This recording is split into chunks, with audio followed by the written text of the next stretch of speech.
I wish good things to you who's watching this. I am Alexey, and this is the 7th and last day of round 2 of the 2026 Carcassonne Champions League, where 60 of Earth's strongest players are competing for the ultimate prize over the course of 10 weeks. The match that we're going to watch today is between the Chilean master Hector Arce, colloquially known as Tito, and the Catalonian expert Jordi Babot. I actually tried to procure his last name pronunciation, but I did not manage to get an exact pronunciation. I only got an approximate one, so hopefully I got it right somewhat. Anyway, his screen name is Borberichi, and he is an expert. So Tito won his first round against the Croatian master Zvonimir Vlajic with screen name Blusta. Very important win for Tito, not quite good playoff chances. This match that we're about to watch is probably more important for Jordi than for Tito, because Jordi lost his first match against Japan's expert Wahei. So a bit of an uphill climb, but if they win against Tito today, then they have decent chances against play with the screen and Fox and a bunch of numbers, against Greece's Asketos, and maybe they can afford to lose against the Czech master Porcy 118, and they can qualify to the playoff that way. So very close to a must-win situation for Borberichi. Tito will be the favorite as the master. Currently a 200 rating point difference. Tito is rated 642 at the moment, peak over 700, 16,000 games of experience, which seems rather obscene.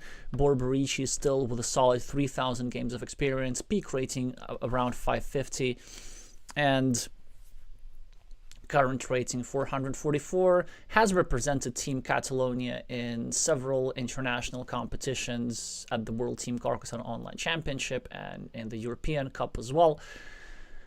So should have enough experience to show some resistance for the Chilean master, who has been in good shape, and really Chile has been climbing up the ranks.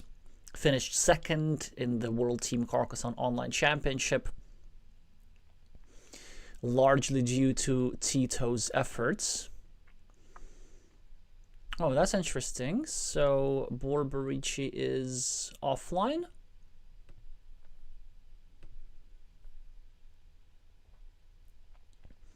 And they appear to be a little bit late. I don't really have any additional information about when they might arrive. But let's entertain ourselves while we wait in the usual way, which is by solving puzzles.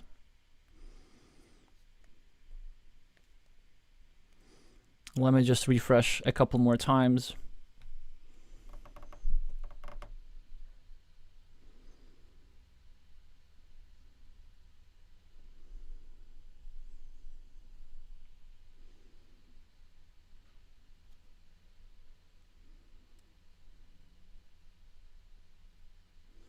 Hi, Girappa.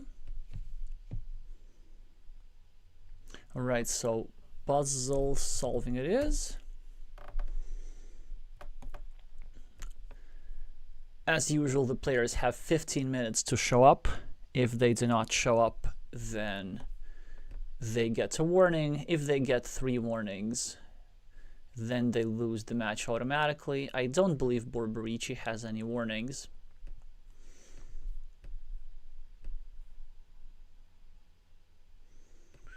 So let's go to the puzzle here. Today's problem seems to involve a lot of monasteries. 5 of them. So we are playing the red meeples here. It's the early middle game. How many tiles remaining? 45 tiles remaining, so we don't really need to do tile counting that much. I'm just wondering, how do we zoom out a little bit? Oh yeah, there we go. So this is the position. The tile that we have in hand is this here, splitter tile. And what else? We have 12 points on the scoreboard. Our opponent has 6. We're +6. We have 3 monasteries and our opponent has 2. We have equalized the city. Our opponent has a 1-piece city over here, a 3-point road over here. I mean, we're just doing fantastic. So it is quite interesting why this is even a puzzle, because we are going to have the advantage no matter what. I guess the nature of the puzzle is more tactical than strategic, because we're going to have a good position no matter what. But how do we maximize our chances? And I see, just because of the name of the puzzle is Destruction Attempt, that probably the move they have in mind is to go here, potentially dropping a farmer, but I would wait a little bit. In fact, I don't think I would have dropped this farmer, but it's whatever. Because 2 out of the 3 dagger tiles that would fit into the square, the city plus road tiles, have gone out. So that would be quite a powerful block. And honestly, I don't really see anything else. There is an option to go over here, I guess, and start a new city with our last meeple. This is probably not bad because it obstructs this road a little bit. But it also gives back a 10-point city with 2 Dorito tiles to our opponent. Still 4 field Doritos and 2 splitters in the deck. So this appears to be a bit unnecessary. I guess the question is, since we're in a good position, like, is it worth going here and giving our opponents so many chances to, first of all, score, because now there's the city cap, which they can claim. Second, we create a field when we're at a meeple minority, so they're likely to claim the field, which they can use for compensation. And the third issue with this would be, of course, that this block would not be complete. It would only be a 50-50 block. And I think if we were further behind, I would go for this. Or if we were even behind to begin with. But when we're ahead, I just don't see the point in inviting variance into the game, even though it's a powerful block. Like, I would do this if this were a cow tile or a triangle tile at the very least, with something, first of all, useless, and second, with something that our opponent cannot pick up value from. So I don't think I'm going to go for the block. The 50-50 is not good enough, and if we just don't do anything stupid, we should preserve the advantage. I guess our opponent could block us here, but this square is not so vulnerable because it is in the mirror orientation, so this means that there is this type of city plus road tile required, of which there is still 2 remaining because only 1 is spent. So I think this is not that dangerous. The move which I like the best is actually going over here and simply discarding the city caps. And it does a lot of things. So first of all, it discards 2 city caps, which means that the most likely outcome is us picking one and our opponent picking the other one. Second, if this city cap is picked, then this square becomes more vulnerable, subject to a block. And if our opponent does not draw a road tile anytime soon, then we can even threaten different blocks with Dorito tiles, or like this perhaps, because there's another type of tile which has almost gone out, and that is the starting tile. There are 3 of those on the board. So we can also consider blocking from this side as well. And the final advantage of that move is that it does not create a big field, it creates a bunch of small fields. It benefits, first of all, the side which is ahead, because there is a smaller number of big features available. And it also benefits the side which is at the meeple minority. And in both of these cases, the side is yellow. So let's confirm and write a comment discarding the city caps without creating a big field and threatening the monasteries. The alternative move of blocking straight away towards the dagger is just too high variance.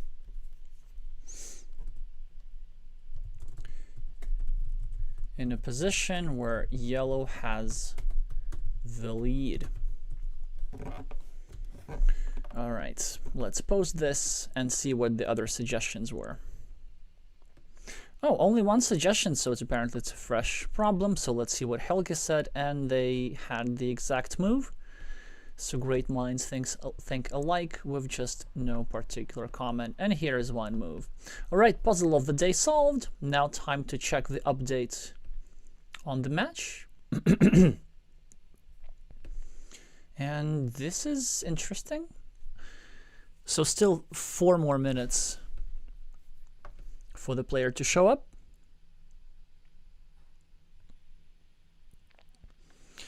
And if that is not going to happen, then I think we're just going to solve a couple of puzzles and play a couple of casual games, and then postpone until tomorrow. So let's do one more puzzle.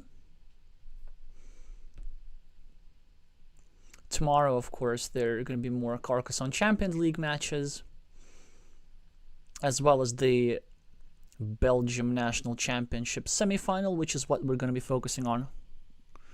Okay, let's go for this one. Better Monastery.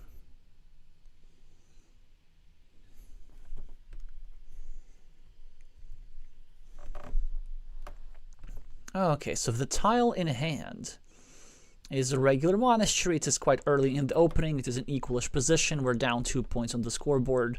We're sort of equal on the fields. And I guess the question with the monastery is which monastery spot we choose. Of course, we meeple the monastery. We cannot forego value like this.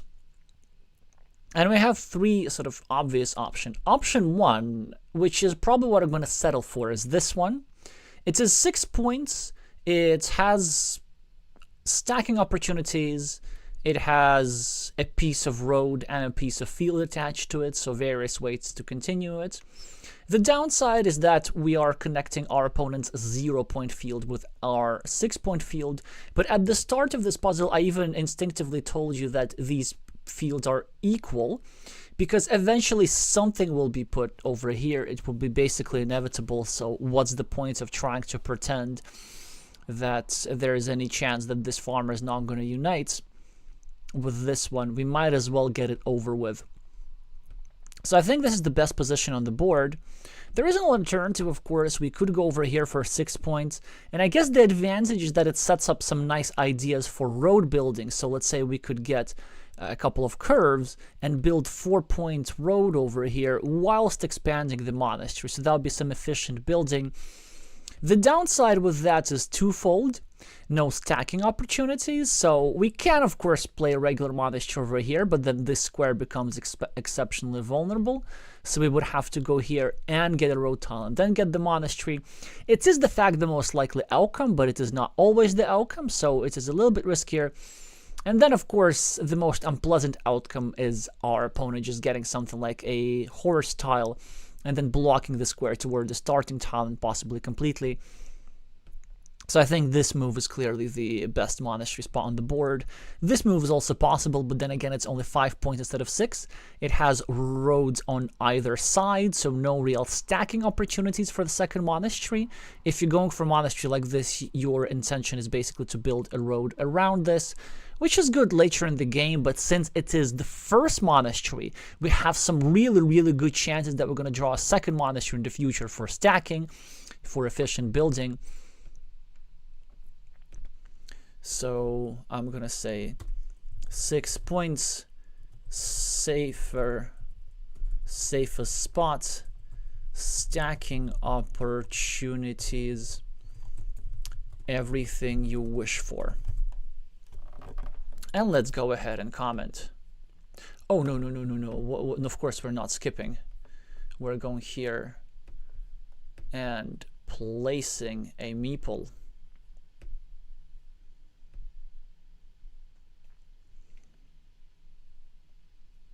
And now let's see what the comments are. Now, more people have attempted this. Yeah. Well, Helge says 1 point less, but doesn't immediately get restricted to a starting tile, comparing it to this spot, but not comparing it to this spot, interestingly.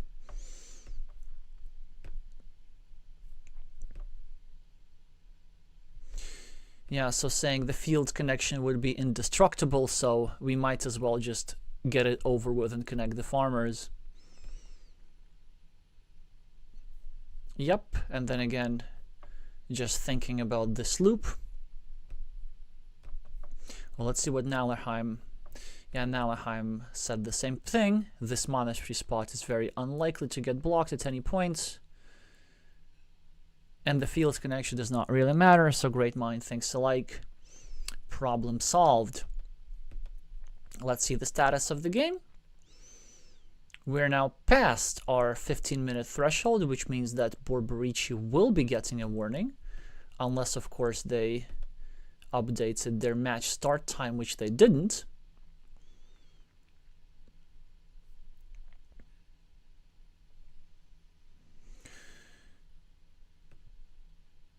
So as soon as the match is rescheduled, we're going to let you know. But for now, the plan is to continue with one more puzzle and then one commentated game, or maybe two.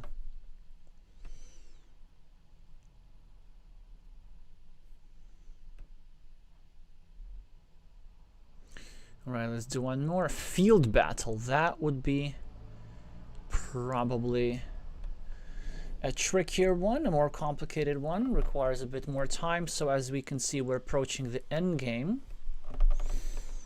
And there are 7 tiles remaining. And to be honest, I'm not going to bother with tile counting, just to save time on the stream. We've done plenty of tile counting exercises, so I'm just going to reveal the tiles real soon. But before I do, let's just make a position assessment. So we're 10 points ahead overall. Oh, sorry, we're 10 points ahead on the board. Then we have what? 2 monasteries against our opponent's 1 monastery. We have a little 4-point ruin against our opponent's 8-point ruin. And actually everything here ends up being completely equal. We have a lovely farmer here for 18 points. It is touching 6 city. However, it is being equaled by this red farmer, and it is being invaded by another red farmer from the top. There's still 1, 2, 3, 4, 5, 6, 7, 8, 9. Ah, but there's nothing that left into this square, so this is nice. So there's this guy for 6, this guy for 1. We have a road for 4. Basically, we're doing amazing. We're doing amazing. The issue is that our opponents can finish the city quite soon, and that will put them ahead.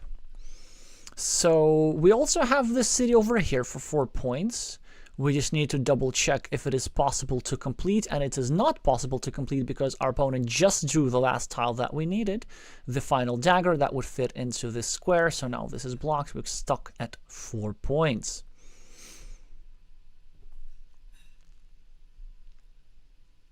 Actually, if I'm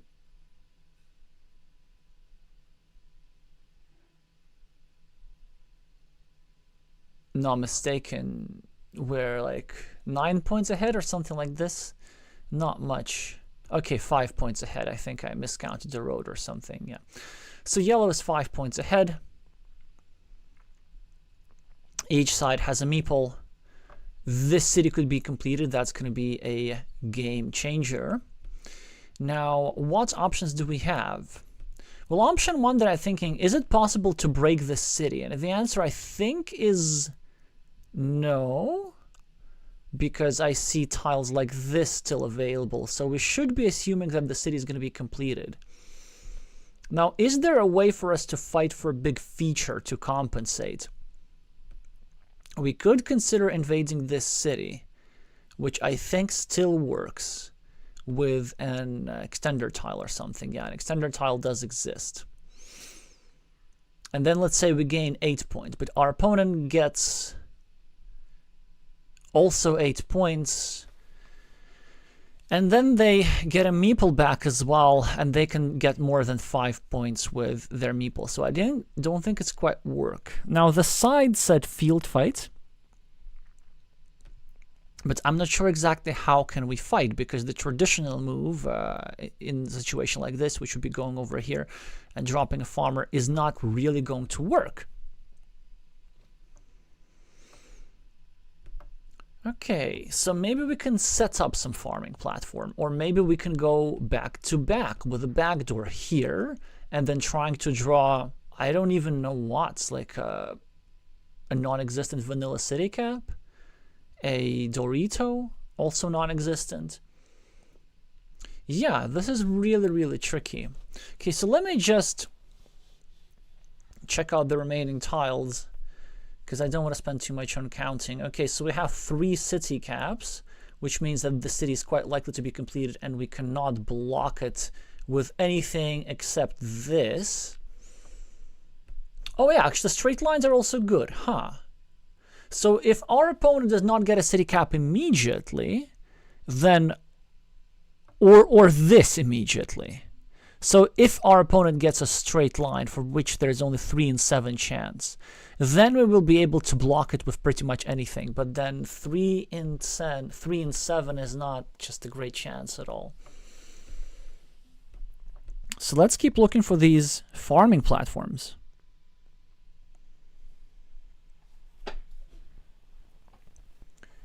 If the title says that, because I was thinking that we could maybe drop a farmer like this, but it does not really work, right? Because there's nothing that fits into this square. So maybe we need some sort of farming move, but how exactly do we make that happen? And we also need a good probability to win the game, because actually our chances are not that great at all.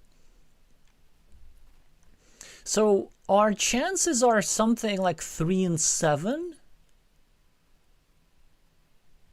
Because if we do block our opponent's city, then it's not that difficult to preserve the 5-point advantage, and then we can win. On the other hand, it is also possible for our opponents to score some quick points with city caps. Yeah, it is complicated. Okay, let's see. Now I think what we need to do, we need to prepare for the eventuality that our opponent does complete the city. So we need to prepare some sort of field connection platform. And I think maybe it's just going here. And the idea is this. If our opponent gets a city tile, then they're probably going to go here and complete their city. Then we're quite likely to get a straight line, which would go over here for an unblockable field connection. That would actually be quite interesting. What are the downsides of this? Well, the downside of this is that our opponents can use that platform themselves and drop a farmer. So let's say if they get a straight line, then they can go over here with a farmer, and then they threaten the completion of the city and the penetration of the farm. So it's like multiple problematic things. We could also consider placing a farmer there straight away, which does seem a little bit crazy. But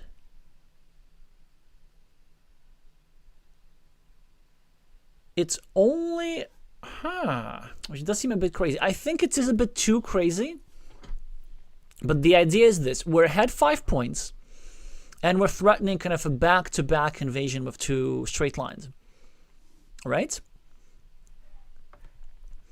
If that happens, then our opponents, regardless of which tile they draw, they're forced to block. So let's say if they get the city cap, they can't really complete their city anymore I think they have to go here and block our farm.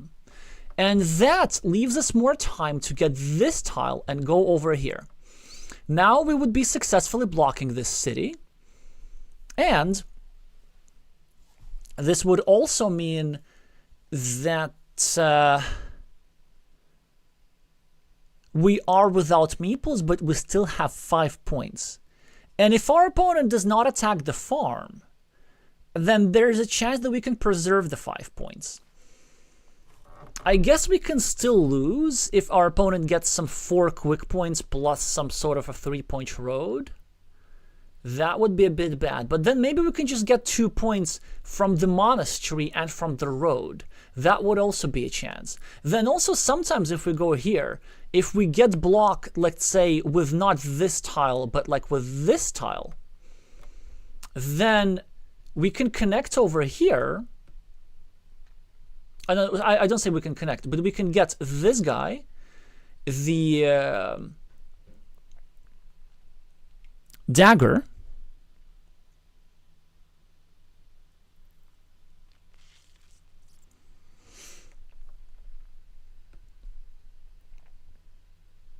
and then we can get 3 points for our little farmer over here, and this should also be enough to outrun. Okay, let's see what you guys are saying. Hi, Nalaheim.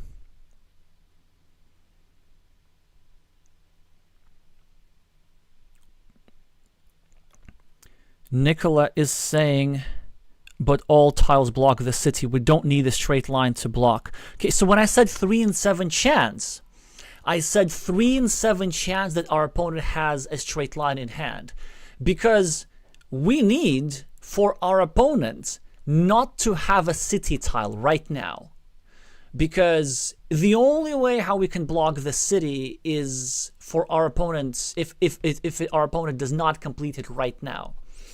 And then because if our opponent gets the straight line, for which there's 3 in 7 chance, then with any tile we block the city and we probably win.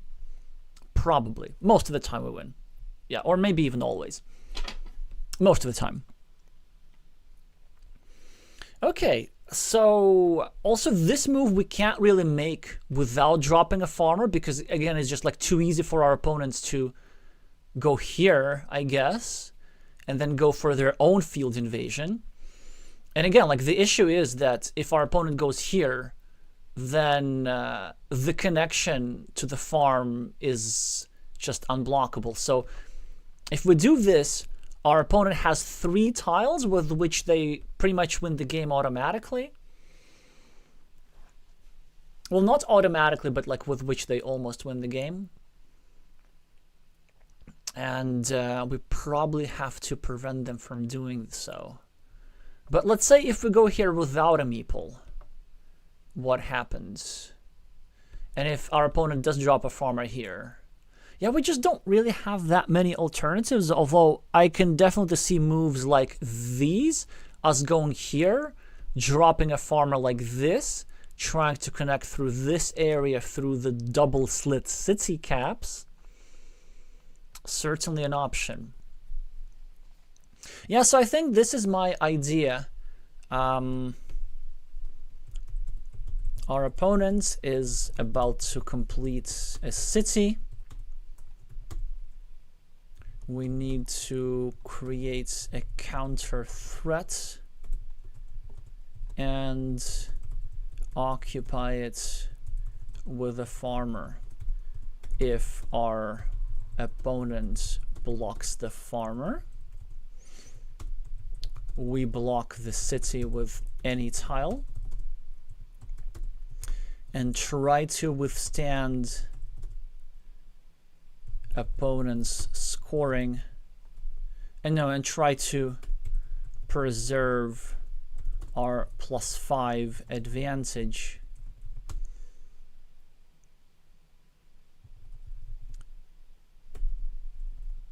Against opponent's 1 meeple.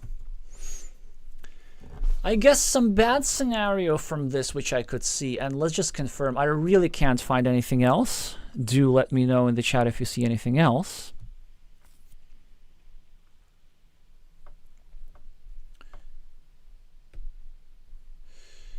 because so let's say we go here. Our opponent gets whichever tile, I'm not sure. Ooh, actually, with a straight line, they can't even block, interestingly. So let's say they get this tile to make things a bit worse. They go here, and then we get a city cap, and then we go here. And then we still ahead +5, but if our opponent gets a city cap and scores 4, then we probably lose, and that is a bit of a problem. And we also can't really race for that city cap properly, yeah. So we don't actually win all that often. I'm not sure about the exact probabilities, but this feels like the move which wins a little bit more often. Or actually, if we go here without a meeple, no, I don't think we can afford letting our opponent farm here. Like, we just can't. I was thinking that in some scenarios we can just finish this 10-point city, which would counter that city, but it's just not enough. So I think I'm gonna go with this. Hi, Tito. Sorry to hear that your opponent did not show up. Then just join us in solving puzzles. All right. It's a very hard problem, especially if you have to count the tiles and points by hand. But at this point, you would do the tiles and points, and it's actually quite rare that an end game would have 7 tiles. So it's not a pre-end game; it's an end game sequence where you really have to kind of calculate things quite precisely. Yep, I get this idea. The farmer just seems necessary to me.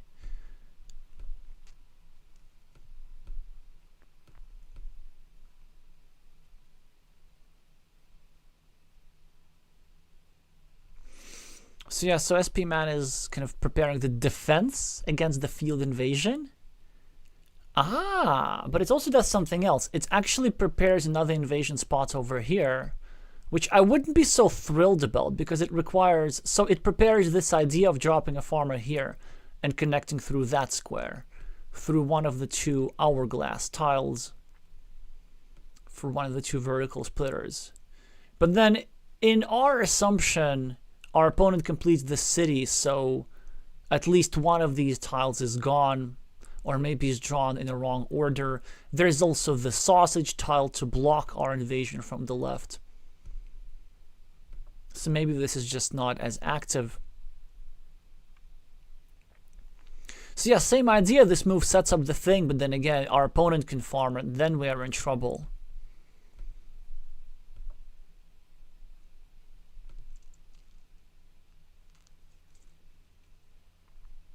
This is just a point, which does not really appear to do all that much against the city.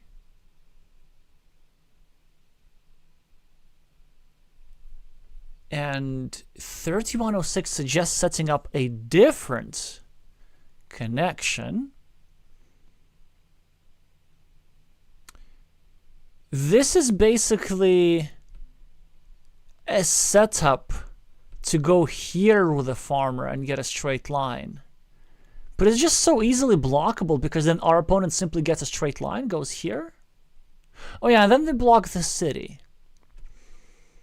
This is quite interesting, but one thing that I do not like about that move is that it relies on a particular tile, which is this one, which is a city cap.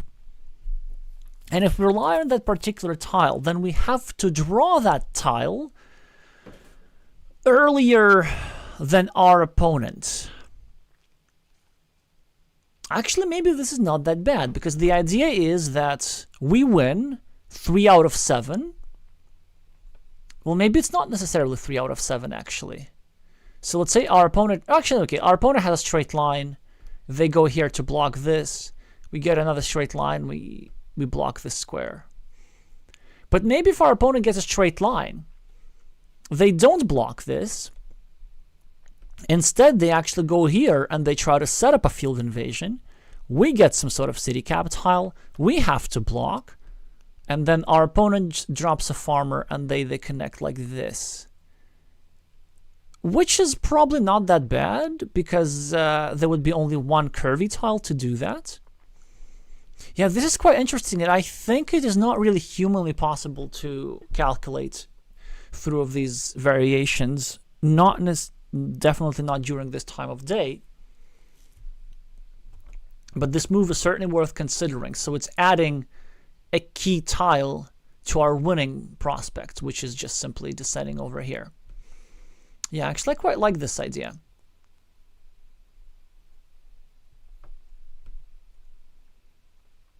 And again, rabbit rate preparing the same thing. I still don't see how this move wins against this tile, because we have to block the city, and then I guess we can drop a farmer like through a ninja farmer, but it is a quite unlikely combination of tiles. Yeah, if our opponent goes here, there's an opportunity actually to do something like this, and connect all the way from the outside. So there's definitely something, but I just feel that the idea of dropping the farmer straight away could work well. Do let me know your alternative thoughts in the chat.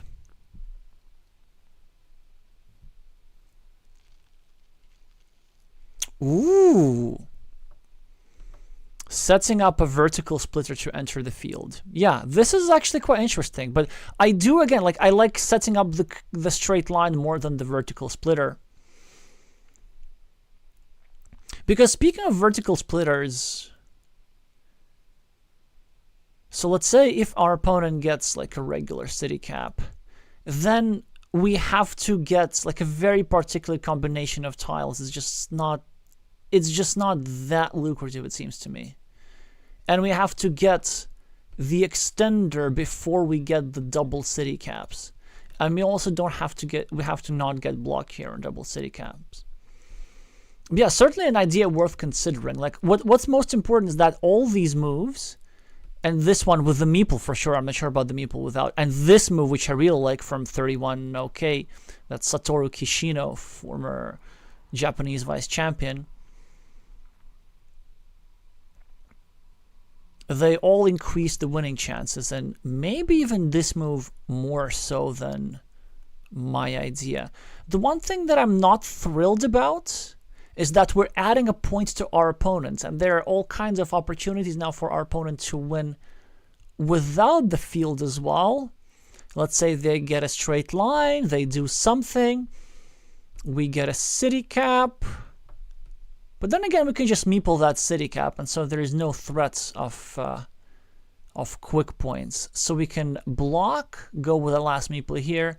Yeah, maybe that is the move. Maybe that is the move. And I honestly just don't know. Alrighty. I think that should be enough for puzzles today. Let's just check on Borberichi, who's probably not going to be online. Hopefully that everything's okay with them. And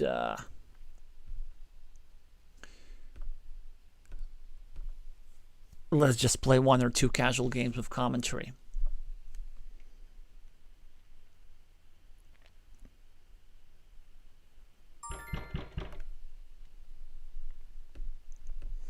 Alright, playing against a Belarusian player with the screen name Pugovice, which means buttons. Oh yeah, I think technically Polish player.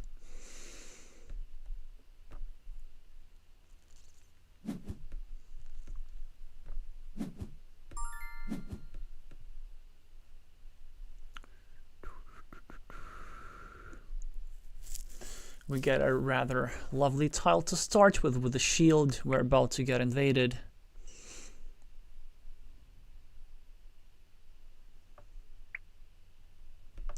Okay, I have to do this. Actually, no, not this.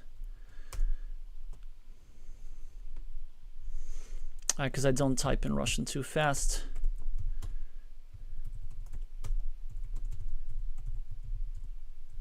I'm just saying that we're live.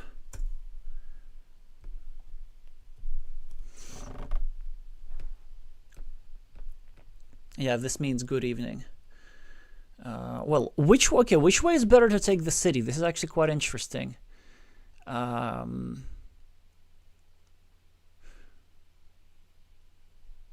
I think this way is a little bit better. Like marginally better. And I doubt I will have time to explain why. So they try to pressure our city a little bit, which I think is a solid move. I would have preferred the same move from the other side, perhaps. But both of these moves have a downside. Note that red did not want to connect. That was a little bit too early. Now, the dopamine junkie in me wants to go here for 5 points, play an open position, and then maybe claim this 4-point road. But under no circumstances we can leave this road back, despite like a lovely open board, being the first position player and controlling the square and creating an attacking platform. We just better play a normal move, which is the 6-point monastery. Also, importantly, taking out a 6-point monastery spot. Red now has a monastery in hand. The best they can do is 3 points. So this is rather important. The fact that they were able to do something about them. Yeah, what do we do with this straight line? This makes things a bit vulnerable to blocking. This too. I think ideally what we want, let's go for this, and then we can try and get some sort of a crossroads plus loop setup. Still all 8 crossroads here on the board. Yowza. Aggressive invasion, of course, very good. They're now trying to go here and overrun. Normally I would consider doing this, trying to combine everything, take the losses, and start pressuring the square. But here we need to be a little bit better. We instead need to prevent the invasion, then let our opponent spend the tile that goes here. Let's see where this leads us. So they discard a monastery, which I can understand, but I think it is a bit too passive. I think it should have been meepled, actually, because it will be controlling this square. They could go here, block this. They don't really need meeples for many things. Now, with this tile, we can wreak a little bit of havoc. So what are the options? Option 1 is we go here. We try to play against that square. Sometimes we get punished real hard. Sometimes it works. This move, preserving a chance to get a splitter, does not really work because the splitter is already effective here. And ideally, we want to block that square if we can. This move is not great. I know we're protecting from this city, but then our opponent can still invade from the top. A move like this is interesting, but it just builds them up. I think I'm going to go for a standard block. It does threaten 2 meeples. It makes this city more vulnerable from here. It is actually quite annoying to deal with because sometimes, let's say, if our opponent gets a curve, they go here, we get another curve, and we now start blocking this square. Whilst they're forced to defend on this side is unobstructed. So this move appears to be correct. And they get a straight line, which is not that great of a tile for them. They definitely should defend their city, making it harder to block.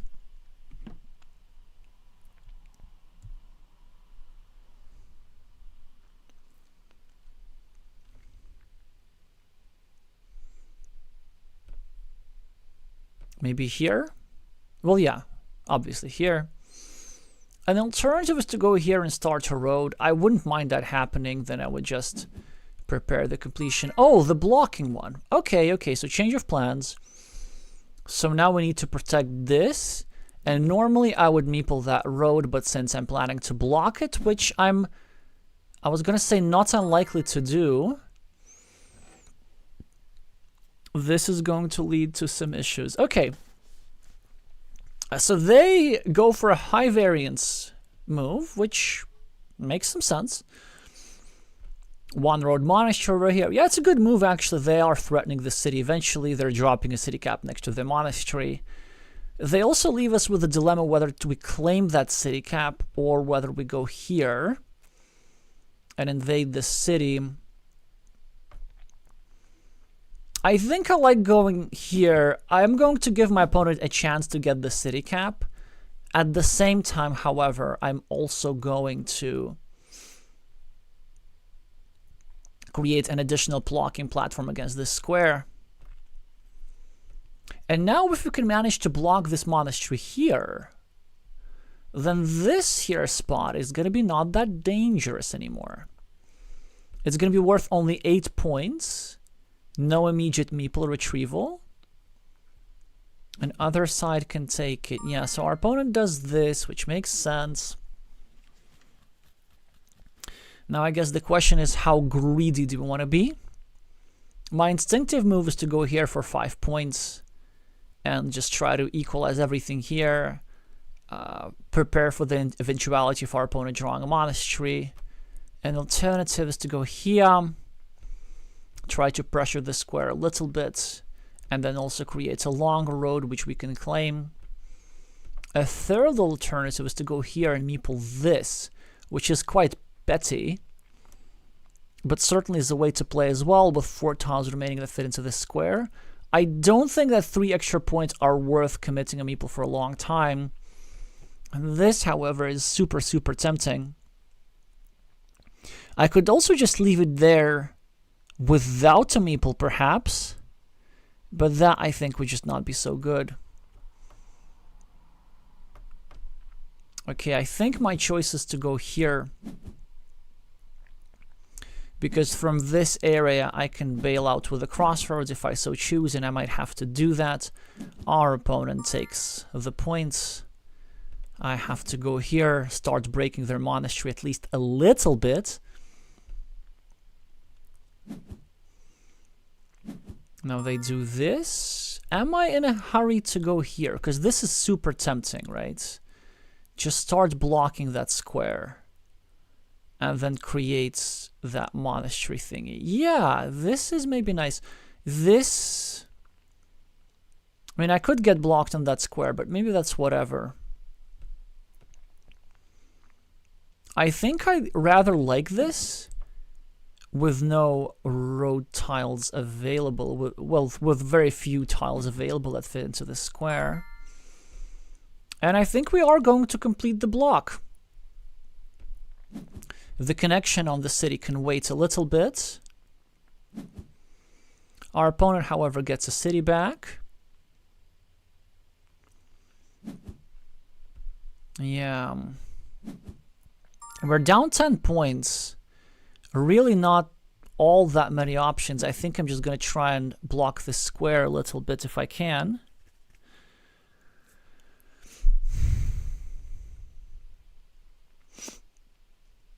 Which will succeed, like I will end up having a 2.1 mini battle here. In hindsight, this move looks maybe a tad weak, but like I had to do something. My meeple can get restricted here. So I think I'm just going to protect it. Not sure if that's such a big protection, really. But something is better than nothing.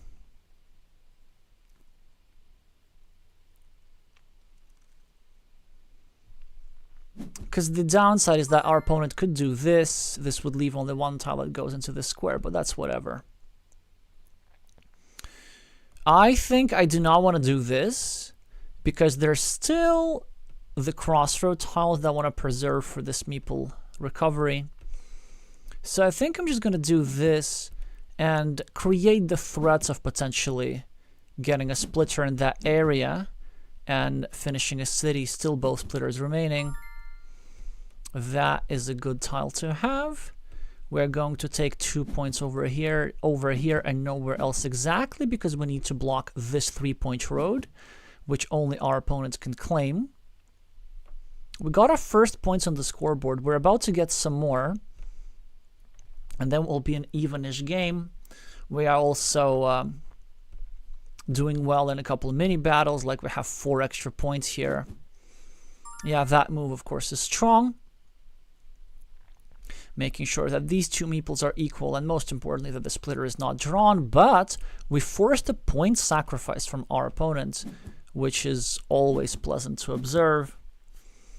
Here come the points, only -2. Now I'm going to pick up another crossroads for at least 3 points and maybe 5.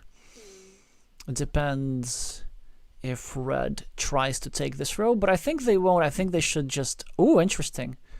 Interesting. So they go for the road. We're going to block them immediately.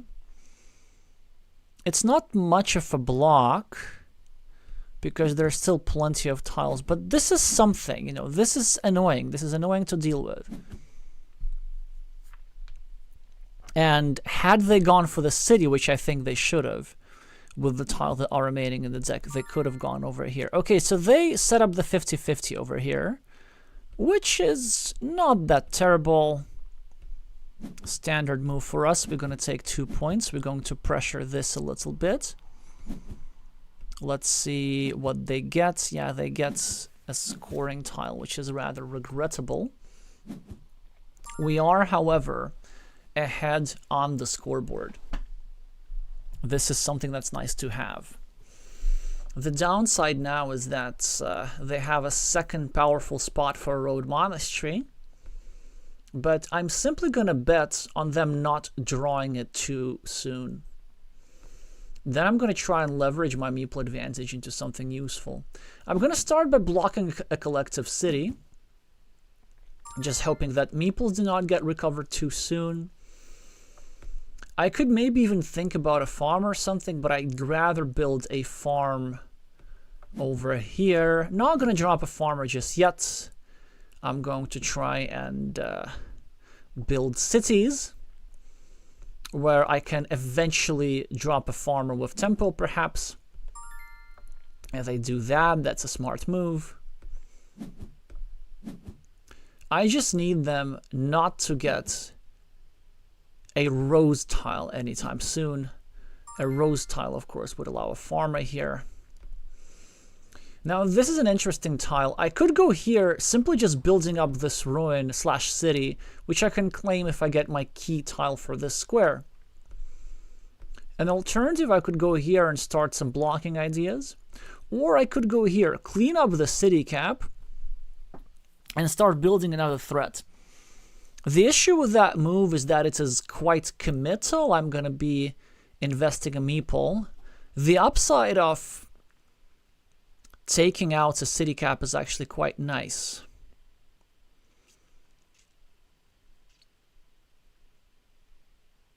Is it though? Because there are no vanillas left. There's splitters left. There's splitters left. That is something. Well, isn't that interesting? I think something like this is okay. Let's just try and block them a little bit. The value of building up this ruin is not that great because if we get that key tile, we're going to benefit big time pretty much no matter what we do. Now we have to pick up the points. Now we really need to start thinking about the field here. But there are lots of points that we have to pick up first. And our opponent's meeple is stuck on this road, so they can really not afford to drop a farmer just yet. Like, they could draw something here. Then more cities. We can actually drop a farmer like this, which I don't think would be quite wise because that would give them a meeple back. I think we're going to sacrifice 3 points and drop a farmer in a different way, but it looks like it's farm time. It looks like it's farm time in this area.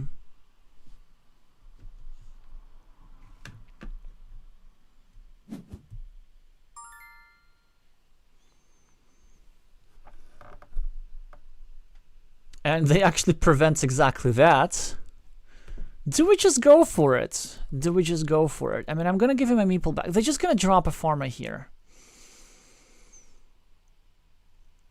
Yeah, I'm not sure how much I like that. But then, what else we got? Let's just do this. So we relinquish our meeple advantage. But we take the tempo on a 15-point field. Quite difficult to deal with. Not many platforms for attacking. Definitely not many high prob ones. This is a clear mistake from our opponent because they limit themselves to a 50-50. They had no good reason to do that. No reason to do that at all. And with 11 points extra on the scoreboard, I'm starting to think, how can I start cementing my advantage? Like, is there... I mean, there has to be a way to drop a second farmer or something. I'm going to start by going here and just not doing anything.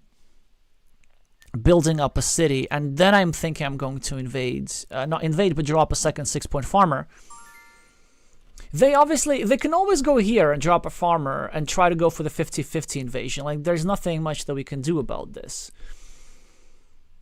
But, ooh, and they can also always go here for a 9-point field, so maybe we're better off blocking that at some point. But let's start by going here and just taking these 6 points on the left. They are going to take a 12-point field now, presumably.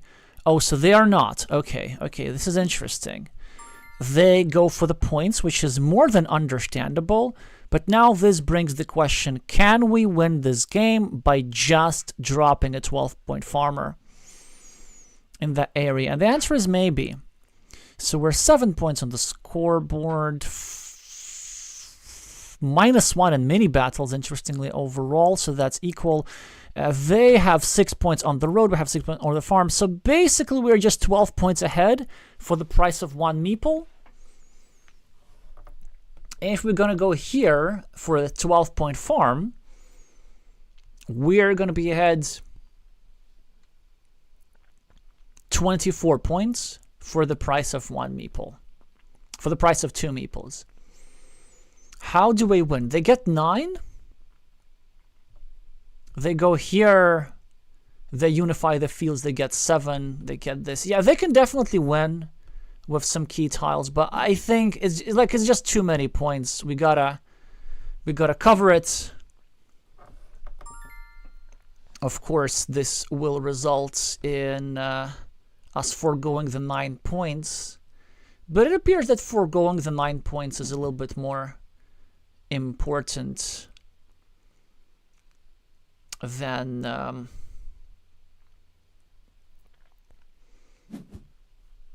I could have initially thought, because we don't allow them to score a 12-point farmer. With this move, I guess we can go here and take away a small 6-point field from them, which was still available. Do we give back any farming opportunities? I don't think so. I think it's okay to just do this. And then we're going to try and develop the farm a little bit further. Yeah, they go here. I think they at some point should take this. They're really trying to build that road. It seems to be just not enough points. The farm is controlled by 2 meeples, so let's just drop a city cap. I don't even know if there are city caps remaining. Well, there are. Surely they will go here. Connect all our farms, and actually they'll be quite close to winning this game. 1, 2, 3, 4, 5, 6, 7, 8. 24 points we have with 3 meeples. Ooh. Also, I didn't realize that I gave my opponent a point, which is not great. So, -2, 7. 1, 2, 3, 4, 5, 6, 7, 8, 9, 10, 12, 13, 14. 10 points our opponent needs to gain. They can gain 4 points here and 6 points here. So how do we deal with that? I think we need to count a little bit. I think most importantly, we want our opponent to not get this.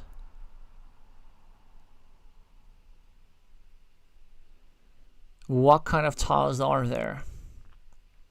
Ooh, there's a field crossroads. I want that. No, there isn't a field crossroads. There's a city crossroads. I tell you, there is a city crossroads. And we don't even have that many blocking opportunities. Okay, so there is city crossroads. There is a road Dorito. There's a straight line.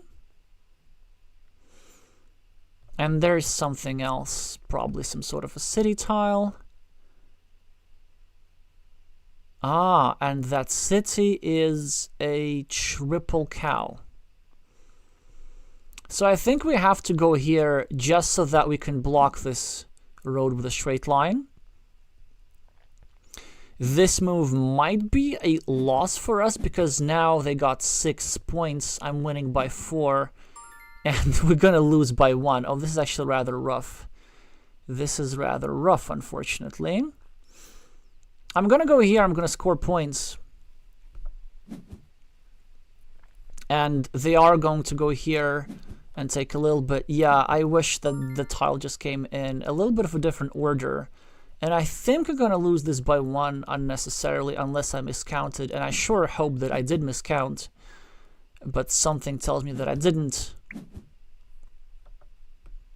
Maybe not the best played endgame for us.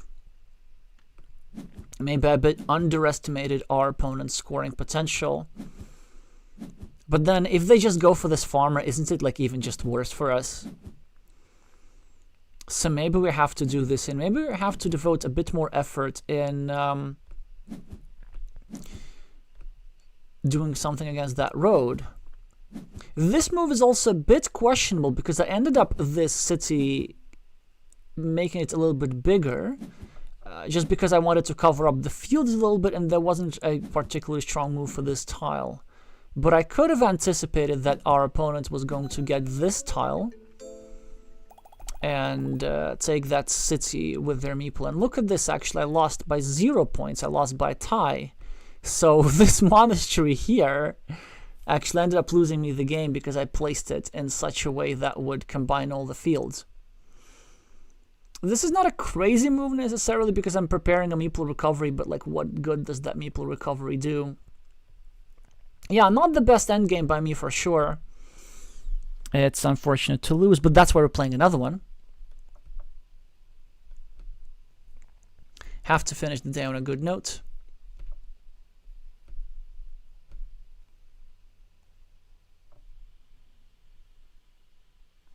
Yes, exactly. BMLZ lost by the monastery. Definitely not proud of that one. I'm gonna try and do better for y'all in the next one.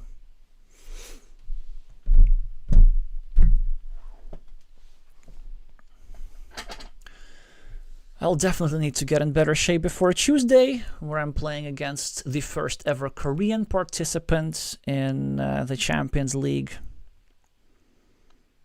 who is on their ascent.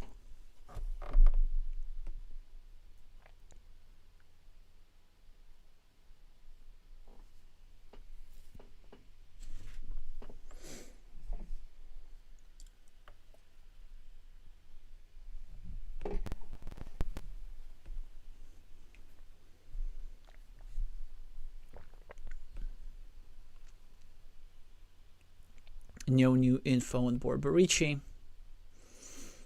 So one more game it is.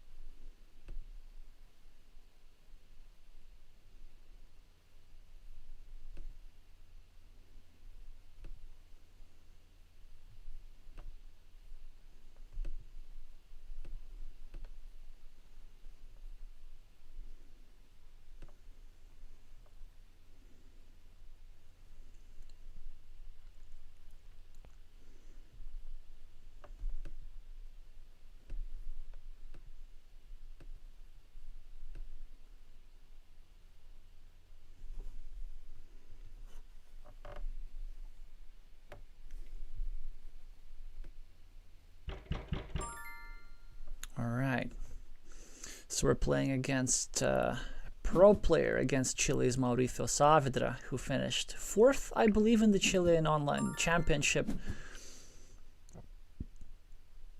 Quite an important player, in good shape. Right, let's see where this brings us.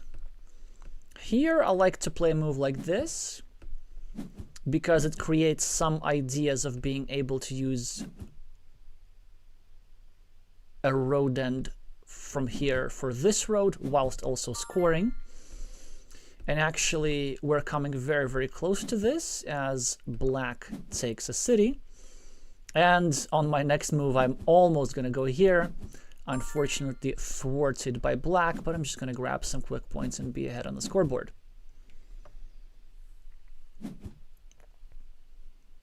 I'm getting controlled.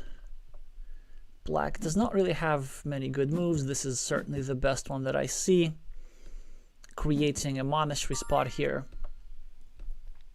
I could go here and start blocking, but in reality I so often just add an extra point that I think I'm better off going here instead for two reasons. First of all, it breaks a potential loop.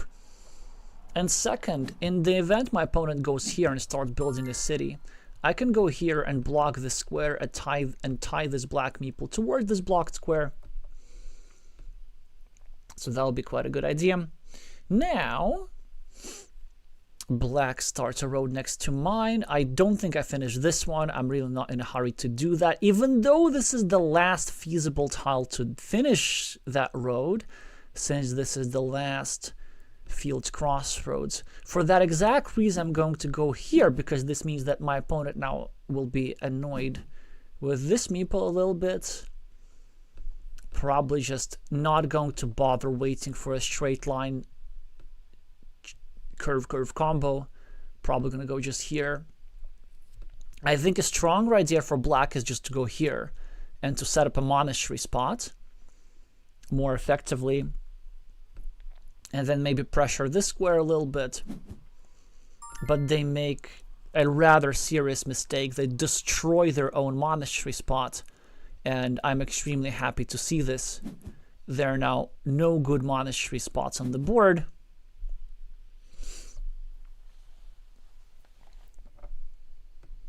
Now the correct move is just to go here and play against both squares of yellow, restricting this city and harassing this city. This move again is just overprotective about the black city. And now I don't think I'm even gonna bother here. I think I'm gonna go here first and trying to create a block. I'm not sure if that's correct. Maybe it was better to go here first. Yeah, so black is gonna try and block here. No, they don't even bother. Okay, so I have two options. I can defend my city indirectly. I can continue it, which is lame. I can keep breaking things, I think. I think breaking things is nice, just to make sure that nothing truly gets there. And, ooh, do we spend such a valuable tile on blocking? This is the question. Maybe we do. It's nice to be a meeple up. It's very, very nice to be a meeple up. Also, if we go here, we actually mess up this road a little bit, because we can get a curve and we can go here and build a road like that. Or if they go here, we get a crossroads. We try and block them here. Yeah, there's definitely merit in sacrificing the shield. I mean, the alternative is just to do this or this. It's a powerful move.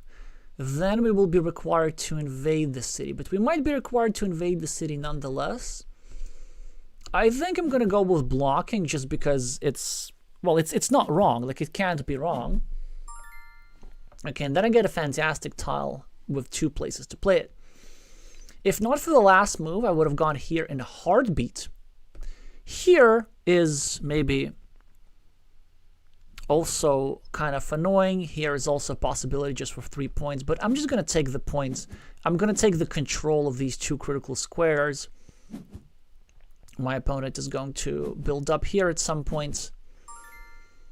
Now, ooh, with this straight line, I have two interesting options. I can go here, which would be quite nice, or I can go here, which I think is what I'm going to do. I'm going to really annoy that road meeple.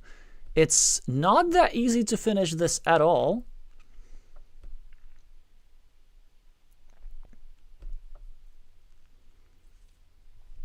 Yeah, black is going to struggle to recover that meeple for a while, because all the 6 field plus road end tiles have already gone. So they need to extend their road first, and then they need to draw a city plus road end. So they don't even bother, which is definitely a mistake. I think they're prioritizing the wrong meeple recovery.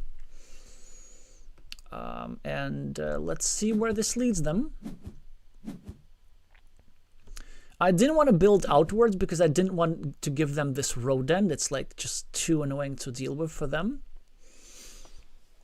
They're going to get a curve, and they don't even bother continuing. Yeah, this is definitely also a mistake from Maori, because the configuration here is rather standard. What you got to do is black. You got to wait for a city tile, finish the city, and thus create a blocking platform.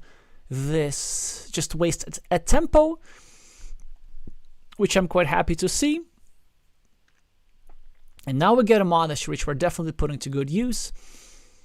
Option 1 is here for 4 points, which I rather like, because there's a second city coming, because there's a second monastery coming. Option 2 is to go here and control the city cap, and I think I prefer that just a tad more.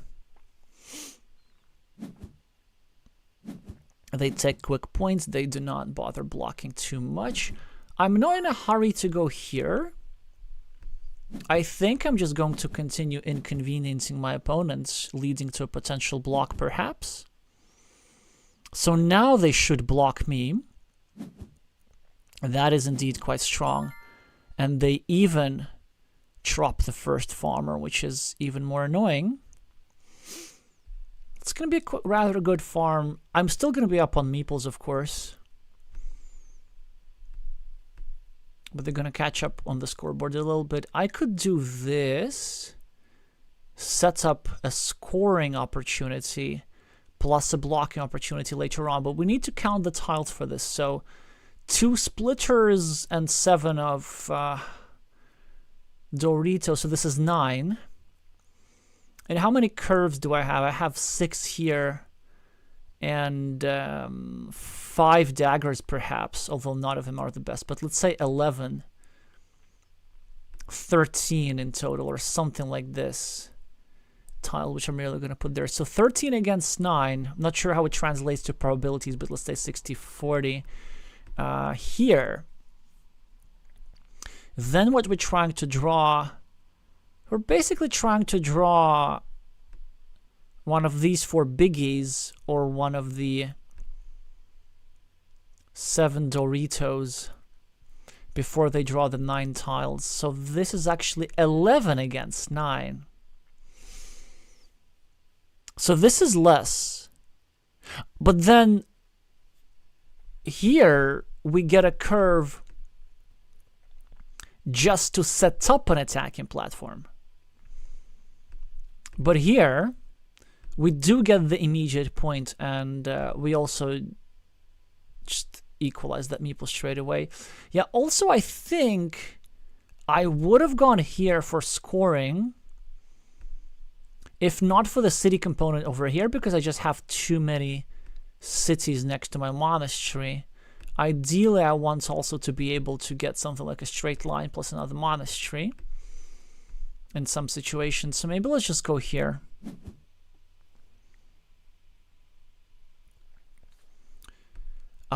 Ooh, that's interesting. Why not use this to make a blocking platform for the road meeple? Well, I considered this very briefly, but I didn't say it because... Actually, do we go here? Do we go here and drop a farmer? No, no, being fancy.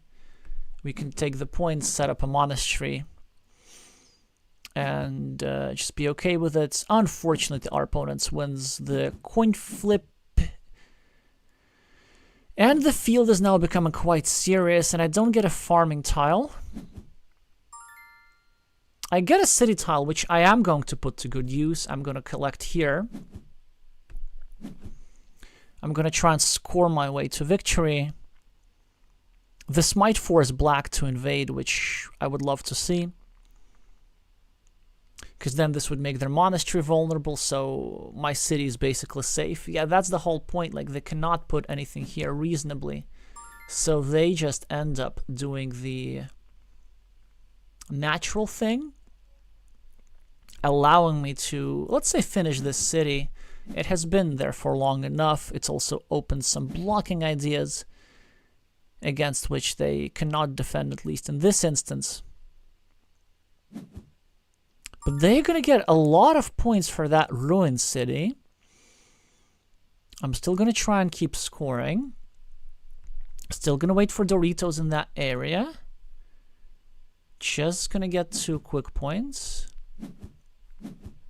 And also try and set up scoring opportunities that also creates a block in the future. More scoring tile for Maori. Probably going to get 2 points for their city.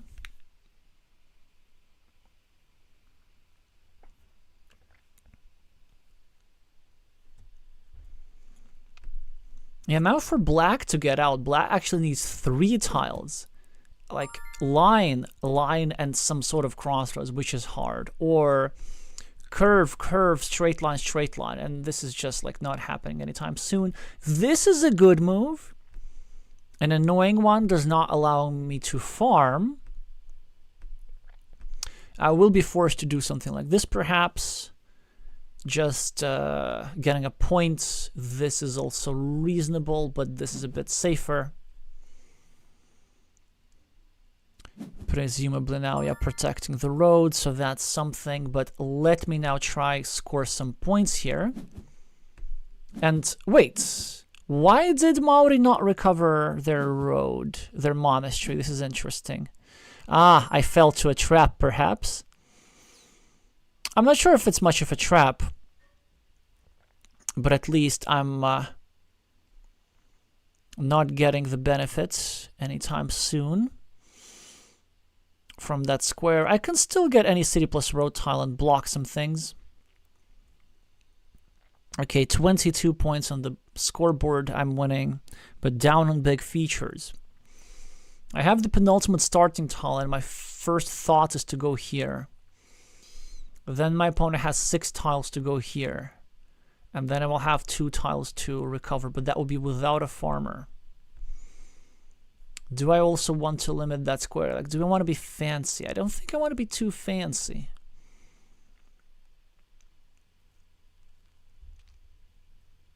Is there a way to drop a farmer somewhere? I don't think we can do that either.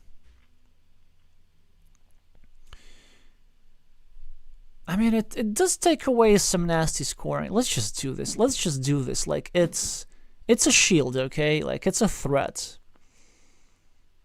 It's going to be nasty if my opponent is not careful. Okay, so if they've managed to save their road against all odds,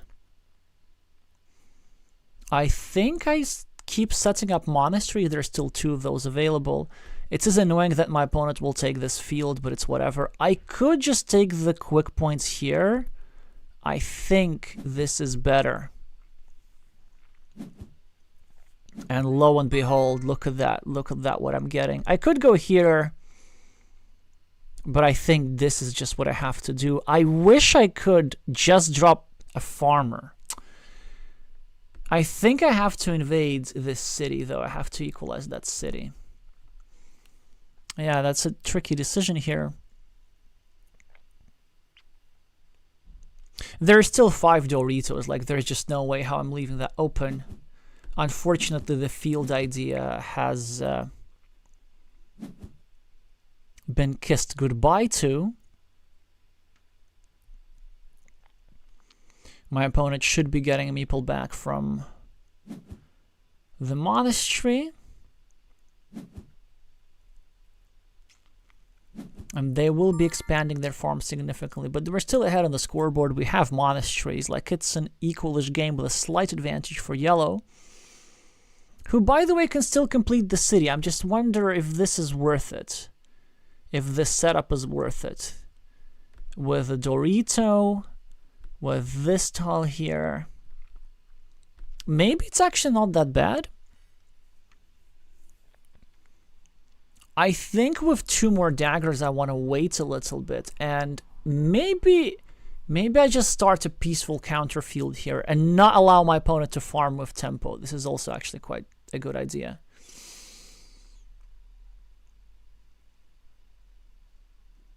$21. Yeah.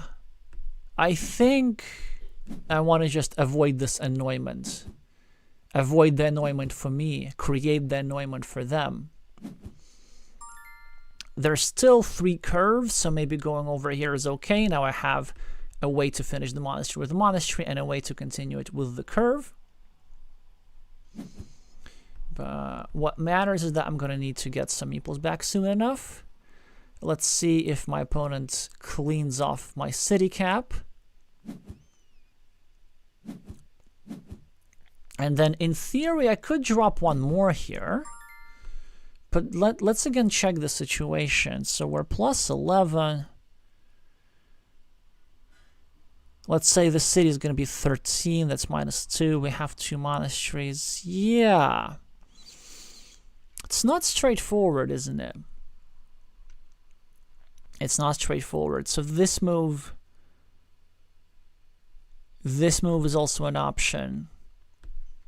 I think this move is an option, actually. I probably prefer that the most.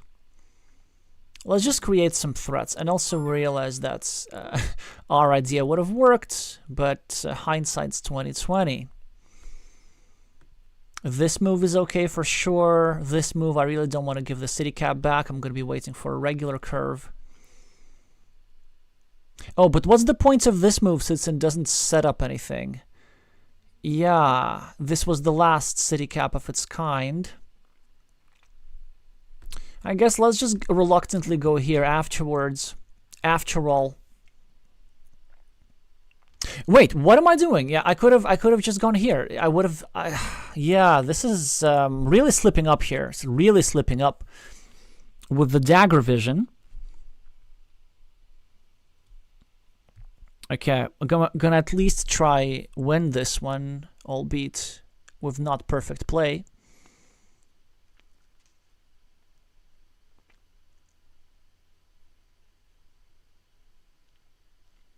I'm currently ahead 16 for 2 meeples. Okay, so our opponent's trying to block me. Now, I definitely have to score. There is no need to prioritize the defense. And now, if our opponent continues the farm, which I don't think they do. I think they will prioritize blocking, perhaps. No, they do continue the farm, but then this allows us to start fighting for the farm, which I think is an honest endeavor. I could, of course, continue the city indirectly. They're just going to claim it. I think I'm going to go here. And this would be a very blockable field invasion. Like, very blockable. But they will also be blocking their own road. And they would also be giving more time to draw the road monastery. So I'm doing this. The regular monastery, rather. Okay, see, so the block is complete. And now, actually, I've inadvertently created a second field for 6 points. Huh. But if I go here, I just create an 8-point monastery. Maybe that's an option for me. And I allow my opponent to claim that field. I think we should be all right that way. Okay, I'm 6 down on fields.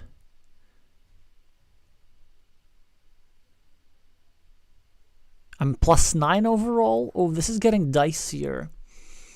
If I go here, it's 15. Oh no, I'm +13 overall. Okay, then it's 17. Do I want this? Can I win that way? It looks that I don't need the monastery really that badly. This move does, however, work quite well. You know what? I actually am just going to take the field here. If my opponent takes the monastery, all the more power to them.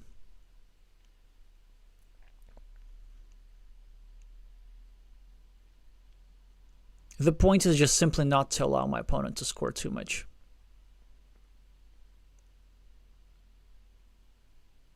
They come up 17, and it's not quite what you can do with 3 meeples, I think. Not the cleanest conversion, but should do it.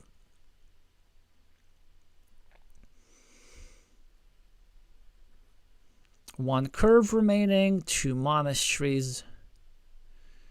The quadruple city, probably. The quadruple city, definitely. No straight lines, no crossroads. A vanilla, which actually works alright for me.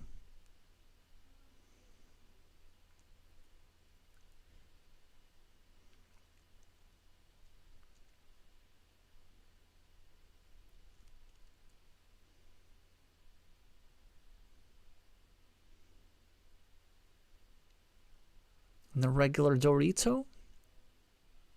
And the regular Dorito, yeah. So these would be the tiles. So I should be now down around 12. This looks scary, but I think it is actually alright.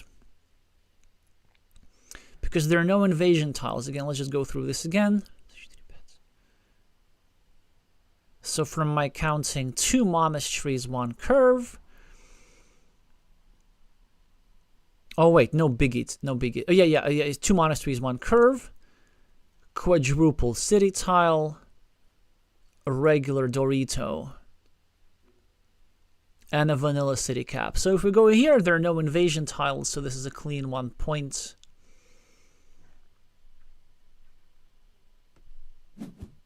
And we just go here. Yeah, our opponent's going to take a 6-point monastery rather than a 7-point monastery. I'm going to even get a meeple back. And I'm going to be up around 6 points.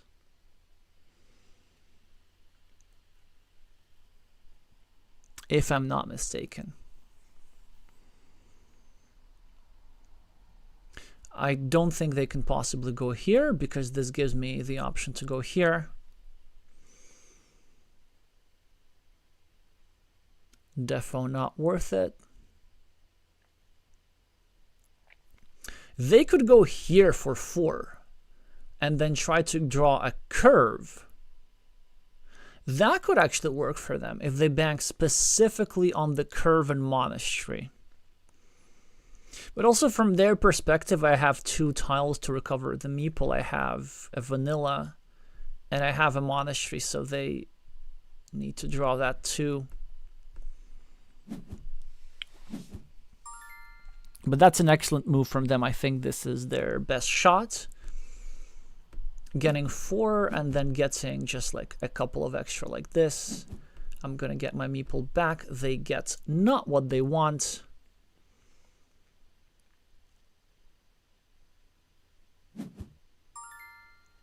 They get 1 point.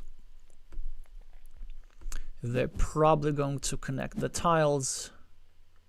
Oh, wait. Wasn't that like a mistake? Yeah, it was the mistake for me. A bit of an... Actually, no, it was fine. It was fine.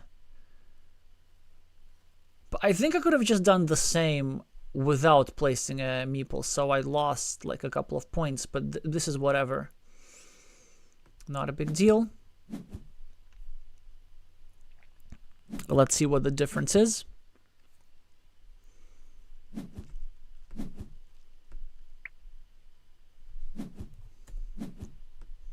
Here's my blocked monastery.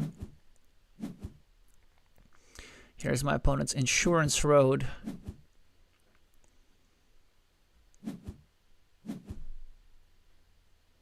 Here are all the little cities. Yeah, I should still be a little ahead. Wait, should I? Yeah, I should. We have actually the same number of field points, although it might not seem the case because my opponent's field points are all concentrated here on a beautiful 18-point field, whereas mine are 3 plus 6 plus 9 across different places, but the result is all the same, plus 10 victory. Not sure if the conversion was the cleanest. I think it was all right. But, yeah, that's the game. Well, I mean, I'm not going to say no. Let's do one more, I guess. Does not help that it is against a strong master from Sweden in very good shape. Helga, of course, whose games has been seen on this channel in plentiful supply. All right, let's get a bit of energy for the end of the day. And we're not the starting player.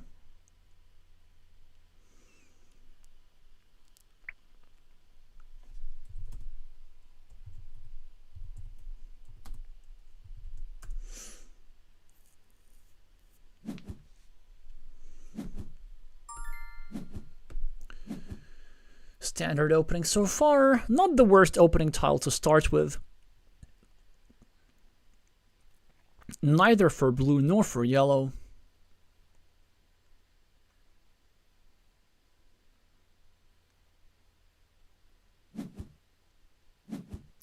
Curvy tile for blue is quite interesting. They, I think, make an imprecision because then this allows me a move which I can use against two squares. Like normally you don't want to do that.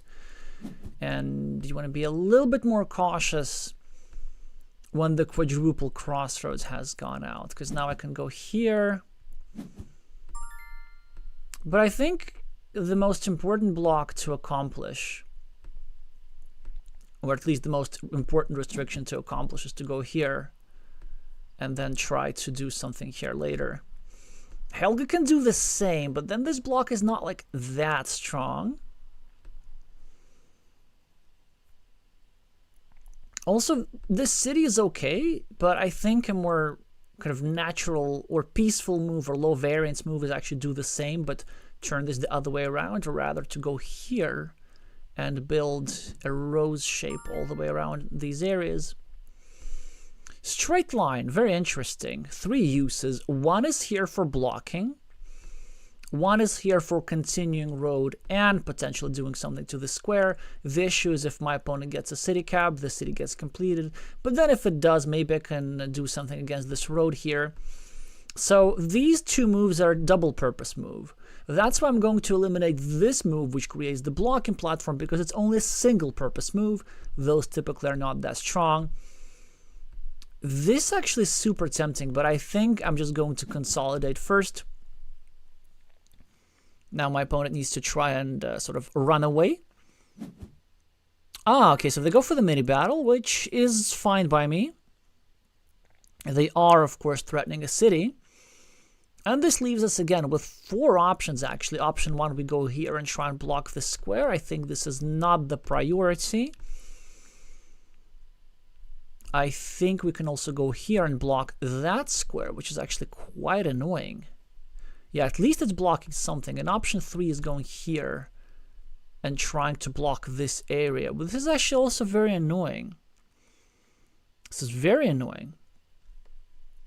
So what is more important?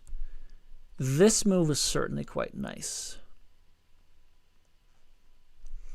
Yeah, but I'm going to go here. There are some reasons for this. Now, my opponent, of course, is going to find a defense tile. But this also means that they cannot go here now. So that is nice. And then what can I do? This is tempting to just meeple the road and have the insurance. I could still go here, start a new city. I could still... I think I should go here. I would hate my opponent to cover up... I would hate for my opponent to cover up that road, actually. It's really annoying. Let's just make a standard move. Yep. This is maybe not that great, but whatever. Yeah, the upside of this move, by the way, is that if I get something like this, I get my road back, and I also do this. Ooh, this is so strong. This is very strong by Helga. But I have a decent tile of my own. And I'm going to do this. Very standard blocking sequence. I think my opponent might even self-block if they so choose. Yeah, now Helga's covering up from the other side. And now I will be playing from this side against 2 squares. I will not be successful as blue should go here and complete their city. But at least I forced them to use a road end and also to allow me attacking that square. I will be now picking off that city cap, but overall it's a very good position for blue. Both the scoring lead and the setup of this area are definitely greater assets than the vulnerability of this meeple. And the monastery certainly helps. I think the way to go is something like this. We equalize that monastery whilst we still can. Not that there were any better alternatives. They will start eating up my city in the north, I presume. Although they could also attack on the right, it just would not be that wise. I will block their one measly meeple, but that's about it.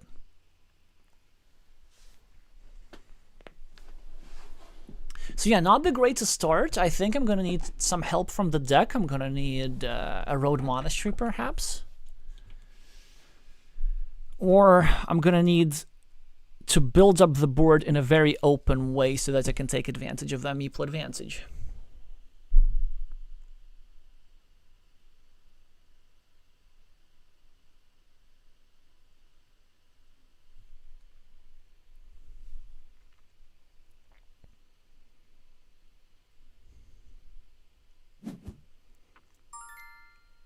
Wasn't that interesting? Okay, I could equalize here right now. It sounds important, does it? But this also is just so... Let's play with fire a little bit. I want to just make that move first. I want to see what happens there. I feel like I'm about to regret this. I'm about to regret this real hard.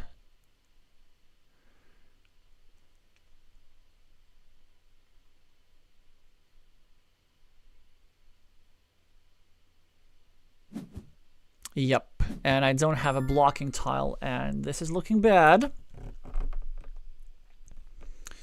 This is looking bad.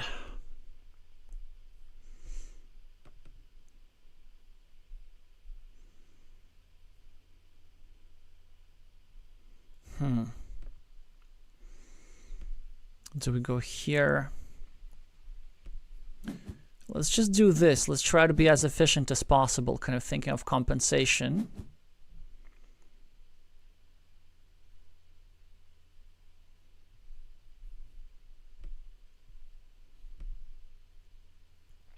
Will my opponent go for the 3 points from the curve, or will they finish a city? That's interesting too.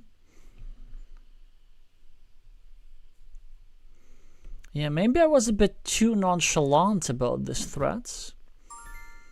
Oh, this seems like it's not worth doing. But whatever, if they so choose, they so choose. Do we take the 3 points or do we go here?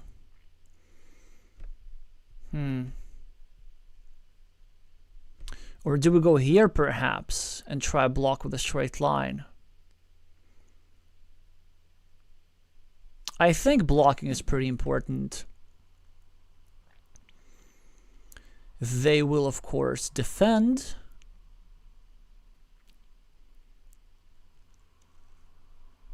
But at the very least, I have splitter tiles to bail out. Now I think I need to refresh the page. Let's think again where to do this. I could do this. I could start breaking their city, which is not that bad. I could go here and start breaking them a little bit, but why would I do that? That would help them somewhat. Maybe this. Maybe this. I can start a new city, I guess. Are there any blocking opportunities? Not that I see a lot of. This is mildly annoying, however, for them. Let's actually try this. Let's just see how long I can keep them without meeples. They're going to continue their road, probably. And I will be happy to enter another mini battle. Just seems like the right thing to do.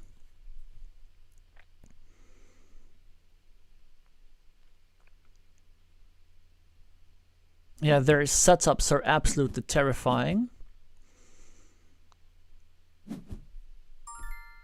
So what do we do with that? Do we break a road monastery? I don't think we need to break that spot. I think we need to keep it for ourselves. Do we create another spot here? Yeah, I think we do. This also makes me a bit more likely to benefit from a monastery spot because it's like more vulnerable. Well, Helga can go here actually. Oh no, of course they're gonna do this. Fortunately, we're equalized on everything. Yeah, straight line's not gonna do that much here. Straight line's gonna do a little bit here. So let's do that first. Do we drop a farmer? Not yet. Yeah, here comes the dreaded setup. We're down quite a lot. We need a lot of good things to happen. Ideally drawing a starting tile for our own city soon enough, drawing some monasteries.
This is still winnable.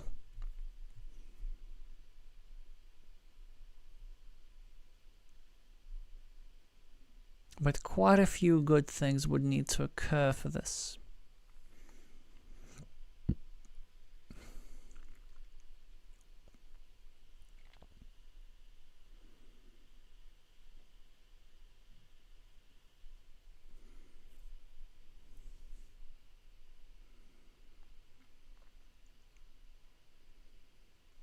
Interesting move from Blue's perspective. There's just really not that much to do. I mean, they could start some sort of farm, but that feels awfully premature. A little bit premature, I'm gonna say, but sure. Okay, this gives me a bit more room to work with some things.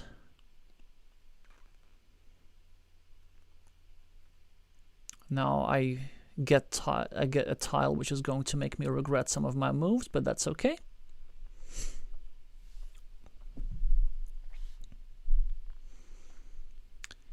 Is Helga gonna go here? Yep. They're trying to expand the field. I could go here and that would destroy the monastery spot. But 2 points are... Or I could go here and really double down on the monastery spot. This is actually also quite interesting. Oh, this is very interesting. It's not that difficult to block. It's not that easy to block, that is. I could also go here with 2 curves. My opponent has 2 dagger tiles to block, but they need them there anyway. This is actually quite interesting. This is just like a normal move and it sets up different opportunities. I think I want to go with this. I want to go with creative stuff. Let's be creative whilst my opponent keeps scoring. But they need this tile in many places. Probably going to fill one of those squares. According to dagger asymmetry, filling this square would be correct, leaving 2 tiles that go there. and not many options for my persona. This is also completely fine. Scoring, just scoring and scoring and scoring. All right. Now it's maybe time to start contesting that field a little bit.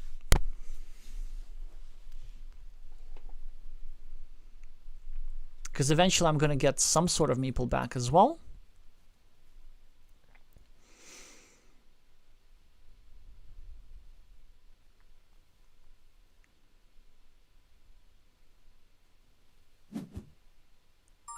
They do this, which is okay with me. I could get a point here. I could go here, connect straight away. I think I need to restrict that city first. Just not allow it to get completed too easily. An alternative for blue was to go here and create a pre-block against this square, because now I will be able to use the monastery and then the curve, but ouchie, ouchie, ouchie, the city is being completed. The one which I was so neglectful about, so I'm paying the price for my hesitancy.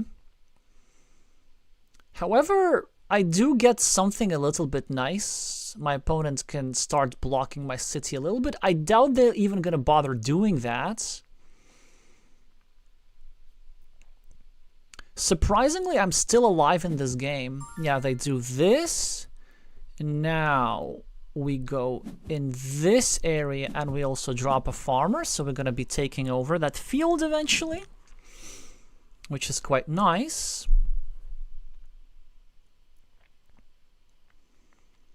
And if my opponent takes 4 points, then I kind of hope that happens, actually.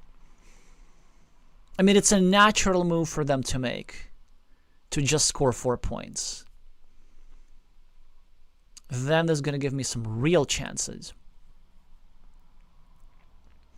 But they might be inclined to just go at the top and try finish their city. With only one city cap that fits there, they will probably, I'm going to say, go against that, but they drop a farmer. Oh, this is actually quite bad. Okay. So, do we go here? I don't think so. No, I think we actually have to go here, connect the farms, and then we try and finish the monastery with a different monastery. Because if we go here, that monastery would be blocked, whereas this one is technically not blocked. Okay, so we can do this. Then I think it's also quite important to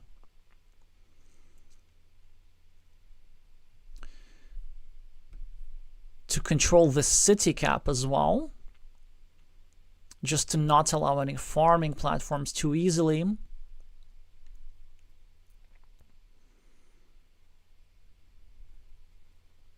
We're hanging in there, I think. My opponent does have a strong move of going over here, to which I honestly don't even know how to react.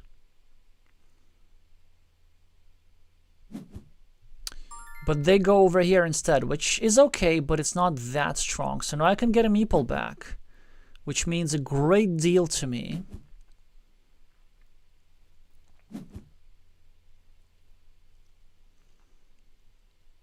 Are they really going to get a meeple back themselves?